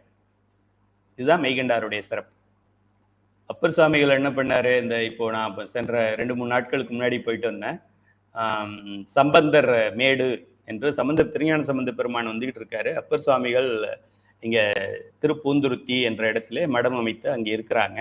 திருப்பூந்துருத்தி வர்றாரு அப்படின்னு சொன்ன உடனே, ஞானசம்பந்தர் வர்றாருன்னொடனே இவர் 10 கிலோமீட்டர் முன்னாடியே போயிட்டார். எதிர்கொண்டு அழைத்தல்னு சொல்றது, ரொம்ப விஐபி எல்லாம் அப்படிதான் அழைப்பாங்க. முன்னாடியே போயிட்டு அவருடைய பல்லக்கை தூக்கி கொண்டு வருகிறார். இவர் இந்த ஊர் பக்கத்துல வந்த உடனே சம்பந்தர் மேடு கிட்ட வரும்போது ஞானசம்பந்தர் கேட்கிறாரு, இங்கதானே அப்பர் பெருமான் இருக்காரு, எங்க இருக்காரு அவரு, பார்க்கலாமா, இவ்வளவு தூரம் வந்துட்டோம், அவரை பார்த்துட்டு போவோங்கிற மாதிரி கேட்கிறாரு. அப்போ சாமி என்ன சொல்றாரு, நான் இங்கே இருக்கேன் அப்படின்னு சொல்லி பல்லக்க சுமந்து வர்றாரு. உடனே ஞானசம்பந்த பெருமான் பல்லக்கு கீழே இறக்க சொல்லிட்டு, சின்ன குழந்தை தானே, குதிச்சு ஓடி வந்து, இவர் ஓடி வந்து வணங்கத்துக்குள்ளே அவர் கீழே சாஷ்டாங்கமா விழுந்துட்டார். முன்னாடி அவர் விழுந்துட்டார். குழந்தை, அப்பா மாதிரி இருக்கீங்க நீங்க, இப்படி நான் ஒரு சின்ன பையன் என் காலில் விழுகலாமான்னு சொல்லி அப்பரே அப்படின்னு சொன்னதாக படித்திருக்கிறோம். அதனாலதான் அவருக்கு பேர் அப்பர், அல்லனா திருநாவுக்கரசர். திருநாவுக்கரசர்னு பெயர் வைத்தது சிவபெருமான், அப்பர்னு பெயர் வைத்தது திருஞான சம்பந்தர். திருநாவுக்கரசருங்கிற பேரை விட அப்பருங்கிற பேர் ரொம்ப நமக்கு ஈஸியாகவும் ரொம்ப பழக்கத்திலையும் இருக்குது, சின்னதாக இருக்கிறதுனால. ஆக இந்த தளத்திலே போய் அந்த வழிபாடு செய்கின்றார்கள். அப்போ என்ன ஆகுதுன்னு, ஒரு நாள் இரவில் அவர்கள் கனவில் சிவபெருமான் தோன்றி, இந்த பிறவியில் உமக்கு குழந்தை பாக்கியம் என்பது இல்லை, இருந்தாலும் நார்மலாக நம்ம விதிப்படி அது இல்லை, அப்படி இருந்தாலும் திருஞான சம்பந்தனின் பதிகத்தில் நம்பிக்கை வைத்து பாடி வழிபட்டதால் திருஞான சம்பந்த பெருமானைப் போலவே உமக்கும் ஒரு தெய்வ மகந்தனை அருளுவோம் என்று திருவாய் மலர்ந்தார். அதன்படியே அவங்களுக்கு ஆண் குழந்தை பிறக்குது. நான் ஒரு குறிப்பு கொடுத்துருக்கிறேன். இப்போ நம் அடியார்களில் நமக்கு தெரிந்தவர்களில் நம்ம குடும்பத்தில் யாருக்காவது திருமணமாகி பல ஆண்டுகள் ஆகியும் இன்னும் குழந்தை பேர் இல்லை என்றால், இங்கே திருவெண்காட்டுக்கு சென்று இதே போல வழிபட்டோம் என்றால் இந்த பதிகத்தை தொடர்ந்து பாடி வந்த நம்பிக்கையுடன் பாட வேண்டும். நம்பிக்கையெல்லாம் பாடினா நடக்காது, நம்பிக்கையோடு பாடினால் நிச்சயமாக குழந்தை பிறக்கும். எனக்கு தெரிந்து யாரெல்லாம் அப்படி குழந்தை பிறக்கணும்னு நாங்கள் இதை படித்தோம் அப்படின்னு சொன்னவங்கலாம் எங்களுக்கு குழந்தை பிறந்துருச்சு அப்படின்னு ஒரு சக்ஸஸ் ஸ்டோரி தான் சொல்கிறாங்க. அதனால மற்றவங்களும் அதையே செய்யவும். சுவேதவன பெருமான் அருளால் கிடைத்த குழந்தை என்பதால் அந்த குழந்தைக்கு சுவேதவன பெருமாள் என்றே பெயர் சூட்டி வளர்க்கிறார்கள். பெண்ணாகடத்துல தான் இந்த குழந்தையோட சொந்த ஊர், அந்த அம்மாவுடைய ஊர். அங்கேருந்து 80 கிலோமீட்டரில் திருவெண்ணைநல்லூருங்கிற ஊர், திருவெண்ணைநல்லூர். அங்கே சுந்தரமூர்த்தி சுவாமிகள் ஆட்கொள்ளப்பட்டதும் அந்த திருவெண்ணைநல்லூர் தான் அவங்களுக்கு தெரியும். பித்தா பிறைசூடி அந்த பாடல். இந்த குழந்தையுடைய தாய் மாமா வீடு அங்கே இருக்குது. தாய் மாமா வீட்டுக்கு இந்த குழந்தை வருகின்றது. அப்போது ஆகாய மார்க்கமாக கைலை மலையிலிருந்து அகத்திய பெருமான் இருக்கின்ற அந்த என்ன மலை, அகத்தியர் மலை, அங்கே வந்து ஆகாய மார்க்கமாக பரஞ்சோதி முனிவர் செல்கின்றார். அப்படி போகும்போது இந்த குழந்தை கீழே இருக்கிறது அவங்களுக்கு தெரியும் இல்லையா, பொதிகை மலை. ஓகே, குழந்தை அருள் குழந்தை அப்படின்னாக்கா அது இங்கே கைலாய மலையிலேருந்து பொதிகை மலைக்கு ஒருத்தர் ஃப்ளைட் இல்லாமல் ஹெலிகாப்டர் இல்லாமலே ஒருத்தர் பறந்து போகிறாரு அப்படின்னா அவர் எவ்வளோ பெரிய ஆளாக இருப்பார். அவரு கீழே இருக்கிற குழந்தை அருள் குழந்தையா இல்லையான்னு அவருக்கு மேலே இருந்தே தெரிஞ்சிருச்சு. உடனே அவர் கீழே இறங்கி வந்து இந்த மெய்ஞானத்தை, அவங்க குருநாதர் அவருக்கு என்ன சொல்லி கொடுத்தாரோ பதி பசு பாசம்னு, அந்த மெய்ஞானத்தை இவருக்கு உபதேசிக்கிறார். அவங்க குருநாதர் பேர் சமஸ்கிருதத்தில் இருக்கும், சத்திய ஞான தர்சினி அப்படின்னு இருக்கும். சத்தியம், ஞானம், தர்சினி, தரிசனம் பண்ணுறது, தர்ஷினி அப்படின்லாம் பேர் வைக்கிறோம் இல்லையா. தரிசனம்னா பார்த்தவர், கண்டவர் என்று பெயர். அந்த குருநாதர்கிட்ட இருந்து இவர் என்ன கற்றுக்கிட்டாரோ, இப்போ நான் என்னுடைய ஆசிரியர்கிட்டருந்து என்ன கற்றுக்கிட்டானோ அதை நான் உங்களுக்கு கொஞ்சம் என்னுடைய இதை சேர்த்து கொடுக்குற மாதிரி குருநாதர்கிட்டருந்து கேட்டுக்கிட்ட சப்ஜெக்டு இவருடைய அருள், அதையும் சேர்த்து மெய்கண்டார் அப்படிங்கிற திருநாமம் சூட்டி அவருக்கு வந்து இந்த இந்த போதனையை செய்கிறார். அப்படி செய்கிறதுனால அன்று முதல் அவர் மெய்கண்டார் என்று அழைக்கப்படுகின்றார். மெய்கண்டார் அப்படிங்கிற பெயர் தமிழ். இவருடைய பரஞ்சோதி முனிவருடைய குருநாதர் பெயர் சத்திய ஞான தரிசினி. சத்திய ஞான தரிசினி என்றால் மெய்யை கண்டவர் என்று பெயர். அதுதான் இந்த அழகு. ரொம்ப அதிகமாக இருக்கிற மாதிரி இருந்தது, கம்மியாக தான் இருக்கு. ஓகே, இப்போ இது வரைக்கும் நம்ம என்ன பார்த்தோம் அப்படிங்கிறத ஒரு சம்மரைஸ் பண்ணி பார்த்துடலாம். சிவஞான போதம் அறிந்து கொள்ளும் அளவுக்கு நாம் சிவபெருமானுக்கு மிக அருகில் வந்துவிட்டோம். எப்படி நம்ம சொல்கிறோம் அப்படின்னா, இது சிவஞான போதம், இது மெய்கண்டார் அருளியது, இது நம்ம கையில் இருக்கு நேரடியாக. மெய்கண்டார் என்ன ஓலைச்சுவடியில் எழுதினாரோ அது இப்போ நமக்கு பிரிண்ட் அவுட்டில் கொடுத்துருக்காங்க, புக்காக கொடுத்துருக்குறாங்க. ஆக நம்ம மெய்கண்டாருடைய மாணவர்கள் அப்படி கூட சொல்லலாம். மெய்கண்டார் என்ன சொன்னாரோ அது இதில் இருக்குது. இந்த மெய்கண்டார் சிவஞான போதம் அறிந்து கொள்ளும் அளவுக்கு நாம் சிவபெருமானுக்கு அருகில் வந்து விட்டோம். சிவபெருமானிலிருந்து மெய்கண்டார் எவ்வளோ தூரத்தில் இருக்கிறாரு? ஒரு 5 பரம்பரை தள்ளி இருக்கிறார். பரம்பரைன்னா இப்போ நம்ம தாத்தா, அப்பா, பையன், பேரன் அந்த மாதிரி இல்லை. இது உடம்பு பரம்பரை, மாய பரம்பரை, மாயை பரம்பரை, ஊன் உடம்பு பரம்பரை. இது மகன், பேரன் அப்படிங்கிறது. இது ஞான பரம்பரை, அறிவில். இது இத்தனை ஆண்டுகள், இவங்க அப்பா அம்மா அப்படிலாம் சொல்ல முடியாது. இந்த ஞான பரம்பரையில் சிவபெருமான், நந்தியம்பெருமான், சனத்குமாரர், சத்தியஞான தரிசனிகள், பரஞ்சோதி முனிவர், மெய்கண்டார், மெய்கண்டாருடைய நூல் நம்ம கையில் இருக்கு. அப்போ எவ்வளோ ஒரு நெருக்கமாக நாம் இருக்கிறோம். இந்த நூலில் மெய்கண்டார் ரிலீஸ் பண்ணிட்டார். இதுக்கப்புறம் மற்றவர்களுடைய நூலெல்லாம் வருது. அருளந்தி சிவாச்சாரியார் அவர் பல நூல்கள் கொடுத்துருக்கிறாரு. இது இருக்குது நமக்கு லிஸ்ட்டில். ஆக இந்த நூலை நாம் படிக்கின்றோம் என்றால் சிவபெருமானுக்கு ரொம்ப பக்கத்தில் வந்துட்டோம். நம்மளேருந்து ஒரு 5 பேர் நீட்டி பிடிச்சா சிவபெருமானை பிடிச்சிடலாம். சிவபெருமான் திருவடி எங்கே இருக்குது? இன்னொரு 5 பேர் தாண்டி போனால் இருக்குது, அவ்வளோ. இப்போ நம்ம ஏதாவது டிக்கெட் புக்கிங் கவுண்டர்லேயோ இல்லை ஏதோ ஒன்றில் நிற்கும்போது நம்ம நிற்கிறதுக்கும் கவுண்டருக்கும் இன்னொரு 5 பேர் தான் இருக்கிறாங்க. அப்படிங்கிற மாதிரி சிவபெருமானுக்கு பக்கத்தில் நாம் வந்து விட்டோம். சந்தோஷப்பட வேண்டிய விஷயம் அது. வாழ்க்கையில் நம்ம நிறைய நேரம் துக்கப்படுறோம். எப்படி ஆயிடுச்சு, அது எப்படி ஆயிடுச்சு, இப்படி போயிடுச்சு, இப்படி போயிடுச்சு, இப்படி போயிடுச்சு. நம்மளுடைய கவுண்ட் யுவர் பிளெஸிங்ஸ்ன்னு சொல்லுவாங்க. முதல்ல என்ன உனக்கு கொடுக்கப்பட்டிருக்குதோ அதை நீ கவுண்ட் பண்ணுன்னு சொல்லுவாங்க. அதை கவுண்ட் பண்ணோன்னா அதை கவுண்ட் பண்ணிகிட்டே இருக்கணும். முதல்ல மனித பிறவி கிடைச்சிருக்கு, அதுக்கப்புறம் இந்த சிவத்தை பற்றி நினைக்கிற ஒரு பிறவி கிடைச்சிருக்கு. இந்த சிவத்தை நாம் படிக்கிறதுக்கு நேரத்தையும் வாய்ப்பையும் வழங்குகின்ற பிறவி இது கிடைச்சிருக்கு. திருநீர் கிடைச்சிருக்கு, உருத்திராக்கம் கிடைச்சிருக்கு. இதெல்லாம் யாரோடது? திருநீரும் உருத்திராக்கம் சிவபெருமானோடது. நமசிவாயம்ங்கிறது யாரு? சிவபெருமான். அவனுடைய பேரை சொல்லி கூப்பிடுற ஒரு தகுதி நமக்கு கிடைச்சிருக்கு. நீங்க போய் பார்லிமெண்ட்ல நின்று வேற யாராவது பேரை சொல்லி கூப்பிடுங்க, முடியாது. சிவபெருமானை நாம் அவன் இவன் பேசுற அளவுக்கு நமக்கு அதிகாரம் இருக்கு. வந்தான் போனான் சிவன் பிடிச்சிக்கிட்டான் அப்படிலாம் சிங்குலர்லன்னு சொல்லுவாங்க. அவன் இவன் என்று ஏக வசனம் வேண்டாம். ஆனா நம்ம பெருமானை என்ன சொல்றோம்? வந்தான் போனான் அப்படிதான் நம்ம சொல்றோம். அந்த அளவுக்கு நமக்கு உரிமை கொடுக்கப்பட்டிருக்கு. ஆக இவ்வளோ விஷயங்கள் இறைவன் நமக்கு கொடுத்துருக்கும் போது இன்னும் போக போக நமக்கு தெரியும் எவ்வளோ கொடுத்துருக்கிறாரு கொடைகள்னு சொல்லி. இப்போ மேலோட்டமாக தான் நம்ம பார்த்துக்கிட்டு இருக்கோம். அறிமுக வகுப்பு இது. உள்ளே போனால் 36 தத்துவங்கள் கொடுக்குறாரு, 60 தாத்வீகங்கள் கொடுக்காரு. அவரே ஒன்றாயும் இருக்கிறாரு, அவரே உடனாயும் இருக்காரு, அவரே குருவாயும் இருக்கிறாரு, அவரே அருவமாக இருக்கிறார், அவரே அருவுருவமாக இருக்கிறார், அவரே உருவமாக இருக்கிறார். என்னென்னவோ பண்ணுறாரு அவர் நமக்காக. சிவஞான போதம் அறிந்து கொள்ளும் அளவுக்கு நாம் சிவபெருமானுக்கு மிக அருகில் வந்து விட்டோம். இது ஒரு பெரிய பெரிய பெரிய பெரிய பெரிய கிஃப்ட். இது நம்ம கையில் இருக்கும்போது மற்றதெல்லாம் மிஸ்சலேனியஸ், மற்றதை பற்றி கவலைப்படக்கூடாது. ஐயா மூட்டு வலியாக இருக்குது, பையனுக்கு இன்னும் சரியாக ஒரு வேலை கிடைக்கல, கிடைச்சிருச்சு ஆனால் இன்னும் அந்த ப்ரமோஷனே கொடுக்க மாட்டேங்கிறானுங்க, இந்த சைவ சித்தாந்தம் சேர்ந்தாக்க பேரனுக்கு ப்ரமோஷன் வருமா? உன் உயிருக்கு ப்ரமோஷன் வரும், பேரன் அப்புறம் பார்த்துக்கோ. பிறவிக்கே ப்ரமோஷன், பிறவி தேவையில்லை, டபுள் ப்ரமோஷன் கொடுத்து நேரம் மேலே கூப்பிட்டு போயிடலாம். இந்த பாடத்தை நம்ம படிச்சிட்டோம்னா பேரனுக்கு கம்பெனியில் ப்ரமோஷன் கொடுப்பாங்க, கொடுத்தவனே இருக்க மாட்டான். அதனால அதெல்லாம் அழியக்கூடிய நிலையில்லாத ஒரு ப்ரமோஷன். இதை படித்து அறிந்து கொள்கின்ற ப்ரமோஷன். நம்ம சிவபெருமானுக்கிட்ட ப்ரமோஷன் ஆகி ஆகி போகிறோம். இதில் ஒரு பாராவையும் படிக்க ஒரு பாடத்தையும் படிக்க நமக்கே ப்ரமோஷன் ஆகிக்கிட்டு இருக்கு அப்படின்னு அர்த்தம். இந்த ப்ரமோஷன் நிலையான ப்ரமோஷன். இந்த உயிர் போயிட்டாலும், இந்த உடம்பு நம்ம செத்து போயிட்டாலும் இந்த உடல் தான் அழிகிறதே தவிர உயிர் இருக்குது. அதை நம்ம பின்னாடி படிக்க போகிறோம். அந்த உயிர் எப்படி இருக்கும்? இந்த சைவ சித்தாந்த வகுப்புல சேர்றதுக்கு முன்னாடி என்னவாக இருந்ததோ அதை விட நல்லா ஷைனிங் ஆகி பாலிஷ் போட்டு மாணிக்கம் மாதிரி இருக்கும். மாணிக்க வாசகம்னு பேர் திருவாசகத்துக்கு.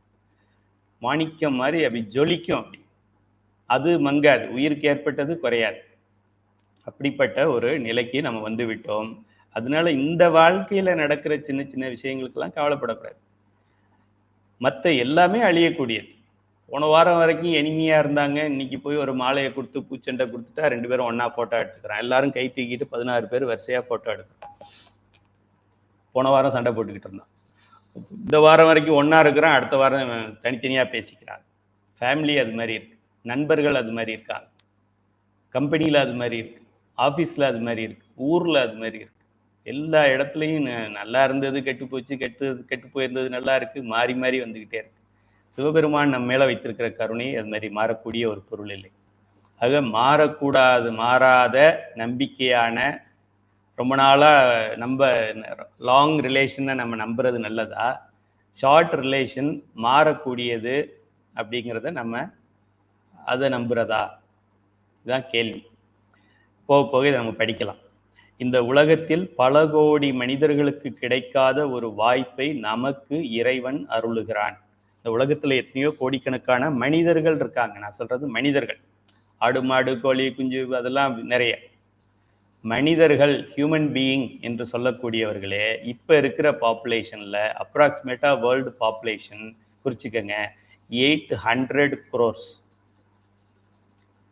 800 crore மனிதர்கள் இருக்கிறாங்க. ஓட்டு போடுற அளவுக்கு, அதாவது எலெக்ஷன்ல ஓட்டு போடுற, அதாவது 18 வயதுக்கு மேற்பட்டவர்கள் இந்த உலகத்தில் இப்போது 800 கோடி மக்கள் இருக்கிறாங்க. 800 கோடி மக்கள்ல இந்த பெயரை படித்தவர்கள் எத்தனை பேர் இருப்பாங்க? சிவஞான போதம், மெய்கண்டார், இது தெரிந்தவர்கள் எத்தனை பேர் இருப்பாங்க? நீங்களே கவுண்ட் பண்ணி பாருங்க. 800 கோடியில 790 கோடிக்கு தெரியாது, 798 கோடி 799 கோடிக்கு தெரியாது. ஆனா அவங்கெல்லாம் விடுங்க, நம்ம இந்தியாவிலேயே 145 கோடி இருக்கும். இன்னொரு 20 வருஷம் ஆச்சுன்னா 165 கோடி ஆயிடும். 145 கோடி மக்களில் ஒரு 1% அப்படின்னாலே 1.5 கோடி பேருக்கு சிவஞான போதம் தெரியும். இந்திய பாப்புலேஷன்ல 1% பீப்புளுக்கு கூட தெரியாதது இது. அட இந்தியாவை விட்டுருங்க, அதுல குஜராத் இருக்கு, வெஸ்ட் பெங்கால் இருக்கு. தமிழ்நாட்டில் 7 கோடி பேர் இருக்கு, 6.25 கோடி பேர் எலெக்ஷன் லிஸ்ட்லயே இருக்கு. இந்த 7 கோடி பேர்ல ஒரு 6.25 கோடி பேருக்காவது இது தெரியுமா? 1/4 கோடிக்கு கூட தெரியாது. உங்களுக்கும் எனக்கும் தெரியும். என்ன சப்ஜெக்ட், எந்த அளவுக்கு நமக்கு தெரியுது பாரு. இந்த வகுப்புல இப்போ உங்களுக்கு இன்னும் பல விஷயங்கள் தெரிஞ்சிருக்கு. புது மாணவர்களுக்கு நான் சொல்றேன், சிவன் இருக்காரு, சிவன் இந்த ஞானத்தை உயிர்களுக்கு கொடுக்குறாரு, நந்தியம்பெருமானுக்கு கொடுத்தாரு, அப்புறம் சனத்குமாரர் கொடுத்தாரு, சத்தியஞான தரிசினி கொடுத்தாரு, பரஞ்சோதி கொடுத்தாரு. இவங்கெல்லாம் அகச்சந்தானம், இவங்கெல்லாம் புறச்சந்தானம். சந்தானம்னா என்ன, கைலாயமலைனா என்ன, துதி பாடல்னா என்ன, விநாயகர் ஏன் தோன்றினார், யார் தோற்றுவித்தார்கள், ஏன் அவருக்கு யானைத்தலை இருக்கு குரங்கு தலை இல்லாம, அவ்வளோ விஷயங்கள் நம்ம தெரிஞ்சுக்கிறோம். எத்தனை நூல்கள் இருக்கு, எத்தனை திருமுறைகள் இருக்கு, எவ்வளோ ஆசிரியர்கள் இருக்காங்க. சந்தான நூல்கள் எத்தனை? 14 நூல்கள் இருக்கு. 12 திருமுறை, 14 சாத்திர நூல்கள். 14 சாத்திர நூல்களுக்கு எத்தனை ஆசிரியர், யாரு எதை எழுதுனாங்க, புறச்சந்தான குறவர்னா யாரு, இவர் எங்க பிறந்தாரு, மெய்கண்டார் யாரு? மெய்கண்டாரே சிவபெருமான் தான். சிவபெருமான் குழந்தை. அவர் தான் சொல்றாரு, இந்த அப்பா அம்மாவுக்கு குழந்தை பாக்கியம் கிடையாது, உங்க 2 பேருக்கும் ஹஸ்பண்ட் அண்ட் ஒய்ஃபுக்கு சைல்டு கிடையாது. நான் ஒன்று தரேன் அப்படின்னு சொல்கிறேன். இப்போ அவராக ஒன்று விதியில் இல்லாததை ஒன்று கொடுக்கணும் அப்படின்னா அது ஏதாவது சிறப்பு பொருந்தியதாகத்தான் இருக்க முடியும். இப்போ அவரே வந்திருக்க வேண்டும். அதுதான் சிவபெருமானாகவே போற்றுவார்கள் இந்த இதில்.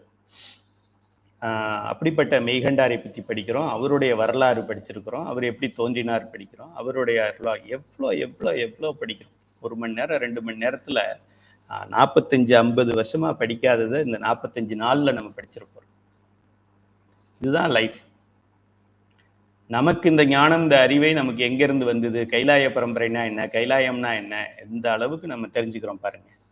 இந்த உலகத்தில் பல கோடி மனிதர்களுக்கு கிடைக்காத ஒரு வாய்ப்பை நமக்கு இறைவன். நம்ம என்ன பண்றோம், அவன் பக்கத்து வீட்டுக்காரன் கார் வாங்கிட்டான், இவன் இது இடம் வாங்கிட்டான், அவன் நல்லா சேர்த்துட்டான், சொத்து சேர்த்துட்டான், இந்த பிள்ளை நீட்ல பாஸ் பண்ணிடுச்சு, அவன் பிள்ளை. நமக்கு இது தெரியும், அவனுங்க எவனுக்குமே இது தெரியாது. நம்ம எதில் கம்பேர் பண்ணணும், எனக்கு கொஞ்சம் தான் தெரியும், எனக்கு சைவஸ் தான், அந்த சுடர் தான் தெரியும், நான் இன்னும் சைவஸ் தான் அந்த அட்வான்ஸ் கிளாஸ் அட்டன் பண்ணணும், அதில் தான் போட்டி இருக்கணுமே தவிர சின்ன கரை வச்ச வேஷ்டி கட்டியிருக்கான், பெரிய கரை வச்ச வேஷ்டி கட்டியிருக்கான், அதில் இருக்கக்கூடாது கம்பேரிசன்.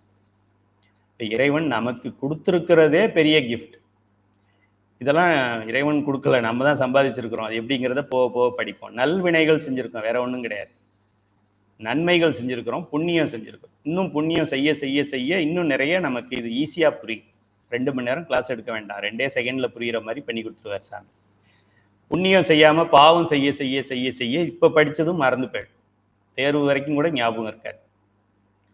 ஆக இறைவன் நமக்கு இப்படி ஒரு ஸ்டேட்டஸில் நம்மளை வச்சிருக்கிறார். அவர் நீட்டி தொட்டால் நம்மளை தொட்டுடலாம், நம்ம நீட்டி தொட்டால் அவர் காலடியை தொட்டுடலாம். அவரோட சிஷியர்கள் 1 2 3 4 5 6 7 8ல் நம்ம பேர் வந்து எழுதியிருக்கிறாங்க. அவரே சொன்னதை நம்ம படிச்சுக்கிட்டு இருக்கோம், பக்கம் பக்கமாக படிக்கிறோம். வேற என்ன வேணும்? 14 சாத்திர நூல்கள் நம்ம வீட்டிலேயே வச்சிருக்கோம் டேபிளில். இதெல்லாம் ஒரு காலத்தில் பார்க்கவே முடியாது, எல்லா கடையிலையும் கிடைக்குது. இப்படி பரவலாகி விட்டது இந்த ஞானம். இதுக்கு நம்ம பெருமானுக்கு நன்றி சொல்லணும். அடுத்ததாக, குழந்தை பாக்கியம் இதுவரை கிடைக்காதவர்கள் திருவெண்காட்டு பதிகத்தை பாடி வழிபட்டால் நிச்சயமாக குழந்தை பிறக்கும். ஒரு நிச்சயம் திருமுறையில் சொல்லப்பட்டிருக்கிறது. இன்னொரு நிச்சயம் நான் இப்போ பார்க்குறது, எத்தனையோ நண்பர்கள், அடியார்கள், குடும்பத்தினர், அவங்களாம் குழந்தை இல்லைன்னு முன்னாடி சொல்லிட்டு அப்புறம் இந்த பதிகத்தை படித்து விட்டு குழந்தை பிறந்துருச்சுன்னு அவங்களே நமக்கு சொல்லும்போது அதான் 2வது நிச்சயமாக.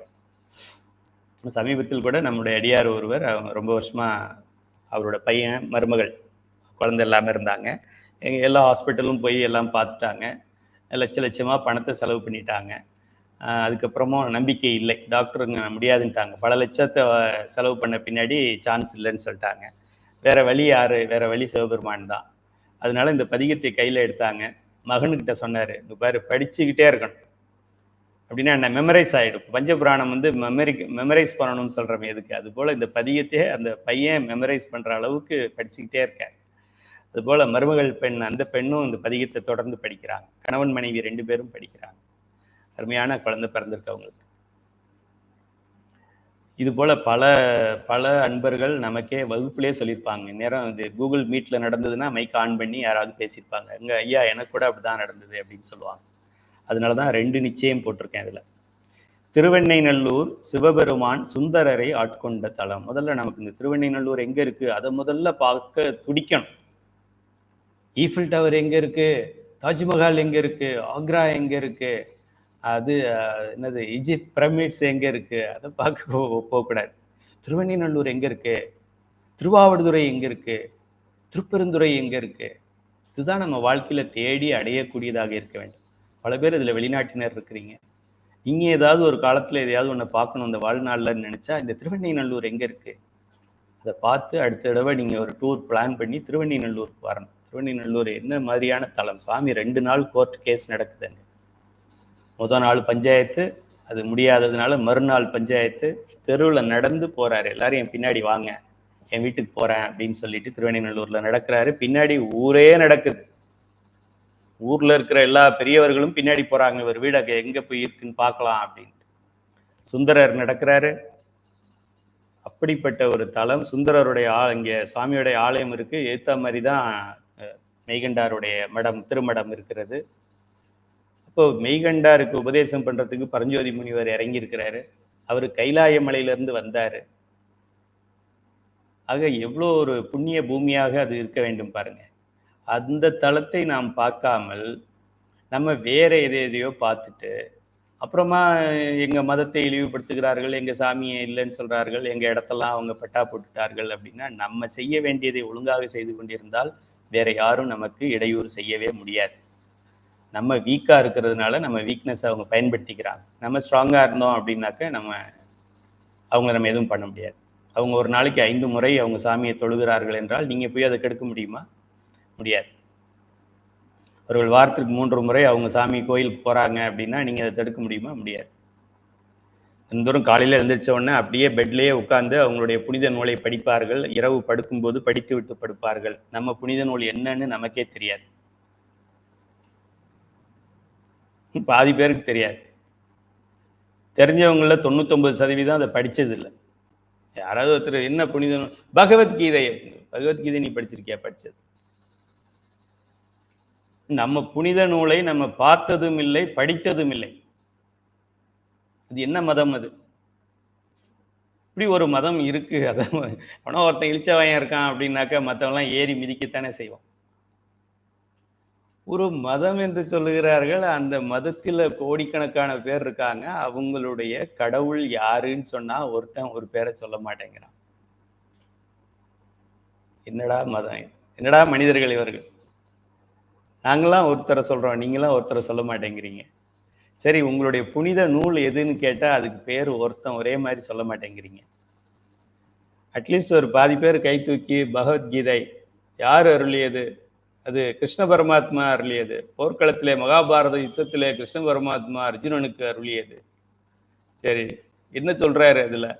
தெரியல. அது சமஸ்கிருதத்தில் இருக்கு, நான் படிச்சதில்லை. ஒன்னே ஒன்று தெரியும், எதை கொண்டு வந்தா எதை எடுத்து செல்வதற்கு கீதா உபதேசம்னு இங்கே போஸ்டர் ஒட்டியிருப்பாங்க. எதை கொண்டு வந்தா எதை எடுத்து செல்வதற்கு. இது சாதாரண சரியை கிரியில் இருக்க மாணவன் என்ன நினைப்பான்? நம்ம எதை கொண்டு வந்தோம்? மொபைல் நம்ம கொண்டு வரல, கண்ணாடி நம்ம கொண்டு வரல, அது போல போகும்போது எடுத்துட்டு போக மாட்டோம். இதைத்தான் கிருஷ்ண பரமாத்மா சொல்றாரு அப்படின்னு சொல்லி. யோக நிலை ஞான நிலையில் இருக்குமான நம்ம சைவ சித்தாந்த சுடர்மான். இன்று நான் சொல்கிறேன், குறித்து வைத்துக் கொள்ளுங்கள் புதிய மாணவர்கள். எதை கொண்டு வந்தால் அதை எடுத்து செல்வதற்கு அப்படின்னு கிருஷ்ண பரமாத்மா கீதா உபதேசத்துல சொல்லியிருக்கிறாருன்னு போஸ்டர்ல பாக்குறமே, அது இப்போதைக்கு ஏற்றுக்கொள்வீர்கள். சைவ சித்தாந்தத்தை தெரிந்து கொண்டீர்கள் என்றால் அவர் சொன்னது தவறு என்று நீங்களே ப்ரூவ் பண்ணலாம். எந்த கோர்ட் ஆஃப் லாலையும் நீங்க ப்ரூவ் பண்ணலாம். எதை கொண்டு வந்தாய், எதை எடுத்து செல்கிறாய்? எதை கொண்டு வந்தாய்? சஞ்சிதத்தை கொண்டு வந்தேன், பிராரத்தமா. சஞ்சிதத்திலிருந்து பிராரத்தத்தை கொண்டு வந்தேன், ஆகாமியத்தை எடுத்து செல்கிறேன். சைவ சித்தாந்த சுடர் மாணவர்களுக்கு இது ரொம்ப தெளிவா இருக்கணும். நீங்க எங்கேயாவது அது மாதிரி இருந்ததுனாக்கா அது ஏதோ சின்ன பசங்களுக்கு எழுதி போட்டிருக்காங்க. A for apple, B for boy, C for கேட்டுக்கு எழுதியிருக்காங்கன்னு அர்த்தம். எதை கொண்டு வந்த? வீடு நீ கொண்டு வந்ததா? மனைவி நீ கொண்டு வந்ததா? கார் நீ கொண்டு வந்ததா? இப்போ நீ சாகும்போது இதெல்லாம் அவங்க கூட வருமா? அதான் போட்டிருக்காரு, எதை கொண்டு வந்தா எதை எடுத்து செல்வதற்கு. ஏண்டா நீ வந்திய எதுக்காக வந்த? எப்படி வந்த? கொண்டு வந்ததெல்லாம் விடு. வந்தது மனித பிறவி எடுத்தது எப்படி எடுத்த? ஏன் மாடா பிறக்காம மனிதனா பிறந்த? முன் பிறவிகளில் நீ செய்த பாவ புண்ணியங்களால பிறந்த. எதுக்காக இந்த பிறவியை எடுத்த? எதுக்காக கொடுத்த? கிருஷ்ணனே கொடுத்ததா இருக்கட்டும் இந்த பிறவி, இல்ல அர்ஜுனனே நமக்கு படைச்சதாக இருக்கட்டும், எதுக்காக படைப்பாங்க? வேலை வெட்டிலாம் படைப்பாங்களா? இப்ப நம்மளை படைத்திருக்கிறார்கள், நம்மளை வாழ வைக்கிறாங்க, ஒரு குறிப்பிட்ட காலத்துக்கு வாழ வைக்கிறார்கள். ஏதோ ஒரு காரணம் இருக்கணும். அந்த காரணம் எது? நம் வினை, இறைவனுடைய கருணை. இதெல்லாம் நம்ம சைவ சித்தாந்தம் படிக்கும்போது தெரிஞ்சுக்கலாம். திருவெண்ணைநல்லூர் சுந்தரரை ஆட்கொண்ட தலம். 7ஆம் திருமுறையான பித்தா பிறைசூடி பதிகம் அங்கதான் பாடப்பட்டது. திருவெண்ணைநல்லூரில் தான் மெய்கண்டாரும் ஞானம் அடைந்தார். அதனால் திருவெண்ணைநல்லூருக்கு அனைவரும் சென்று வரவும், அதையும் சொல்லியிருக்கேன். 12 திருமுறைகளில் முதல் திருமுறையை அருளியது திருஞான சம்பந்தர் என்ற 3 வயது குழந்தை. சின்ன வயசு குழந்தைன்னு நான் சொல்றேன். 3ஆ 2.5ஆ 2.75ஆ அந்த ஆராய்ச்சி வேண்டாம். அப்ராக்சிமேட்டா ஒரு 3 வயது குழந்தை. 14 சாத்திர நூல்கள் என்று சொல்லக்கூடிய, இப்போ நம்ம படித்தமே திருக்கலிற்றுப்படியார், திருவுந்தியார், அதிலிருந்து 14 சாத்திர நூல்கள்லையும் முதன்மையான நூலாகிய திரு சிவஞான போதத்தை அருளியது யாரு? இந்த மெய்கண்டார் என்கின்ற சின்ன குழந்தை. மெய்கண்டார் இன்னைக்கு வகுப்புல பார்த்துட்டாவது போ. இந்த குழந்தை தான். மற்றவங்களாம் வயசானவங்களா இருக்காங்க. இந்த படத்துல 4 பேர்லையும் பார்த்தீங்கன்னா, அதுல 2 பேருக்கு முடி இல்ல, கம்மியா இருக்கு. ஒருத்தருக்கு முடி இருக்கு. ஒண்ணு சின்ன குழந்தை. குழந்தை முன்னாடி உட்கார்ந்திருக்கு, மத்ததெல்லாம் சிஷ்யரா உட்கார்ந்திருக்காங்க. இவங்க 2 பேரும் சிஷ்யராக இருக்காங்கன்னா, இது ஓகே. லாஜிக்கலா இது ஓகே. ஏன்னா இவங்க காலத்தால் பிற்பட்டவர்கள். இவரு 2வதா இருக்கிற அருள்நந்தி சிவம் மெய்கண்டாருக்கு சிஷ்யனாக உட்கார்ந்திருக்கிறார், சீடனாக இருக்கிறார் என்றால், அது எதனால அப்படிங்கிறத நம்ம வரப்பொறுப்புகள்ல படிக்க போறோம். குருவும் சிஷ்யன் ஆகலாம். எப்போ?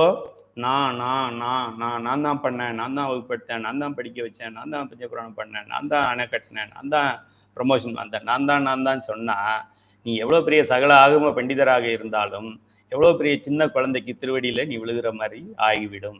நான் எனது மட்டும் இருந்ததுன்னா, நான் எனதையும் வச்சுக்கிட்டு இந்த பதிப்பசு பாசத்தையும் வச்சுக்கிட்டு இருந்து பிரயோஜனம் இல்லை. இதெல்லாம் தான் நம்ம போக போக படிக்க போறோம் நம்ம. அதனால எந்த வகுப்பையும் மிஸ் பண்ணாதீங்க.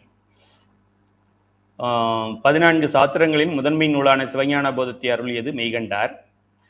சைவத்தின் கருவூலமாகிய திருமுறைகள் என்று சொல்லக்கூடிய 12 திருமுறைகளையும் அருளியது அது திருஞான சம்பந்தர், உங்களுக்கு தெரியும். ஆக இது மெய்கண்டார் என்ற 2 வயது குழந்தை. சைவத்தின் திருமுறைகளும் சாத்திர நூல்களும் முதலில் அருளப்பட்டது 2, 3 வயது. இன்னொன்று திருஞான சம்பந்தர். திருமுறைகளில் முதல் பதிகம் திருஞான சம்பந்தர்.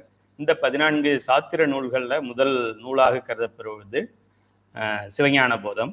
ஆக இது 2த்துக்கும் பண்ணது சின்ன குழந்தை. பெரியவங்களாம் பின்னாடி வர்றாங்க, குழந்தைங்க முன்னாடி இருக்கு. இதன் மூலம் உடல் வயது வளர்ச்சி வேறு, ஆன்மாவின் அறிவு வளர்ச்சி வேறு என்பதை நமக்கு உணர்த்தியுள்ளார் சிவபெருமான். இந்த அளவிலே இந்த பாடம் நிறைவு பெறுகிறது. இந்த திருமுறைகள் அதை தொகுத்து வழங்கிய நம்மளுடைய யாரு திருமுறைகளை தொகுத்து வழங்கியவர், அவரும் சின்ன குழந்தை தான். நமக்கு முன்னாடி சொன்ன இப்போ பேரை மறந்துட்டேன்.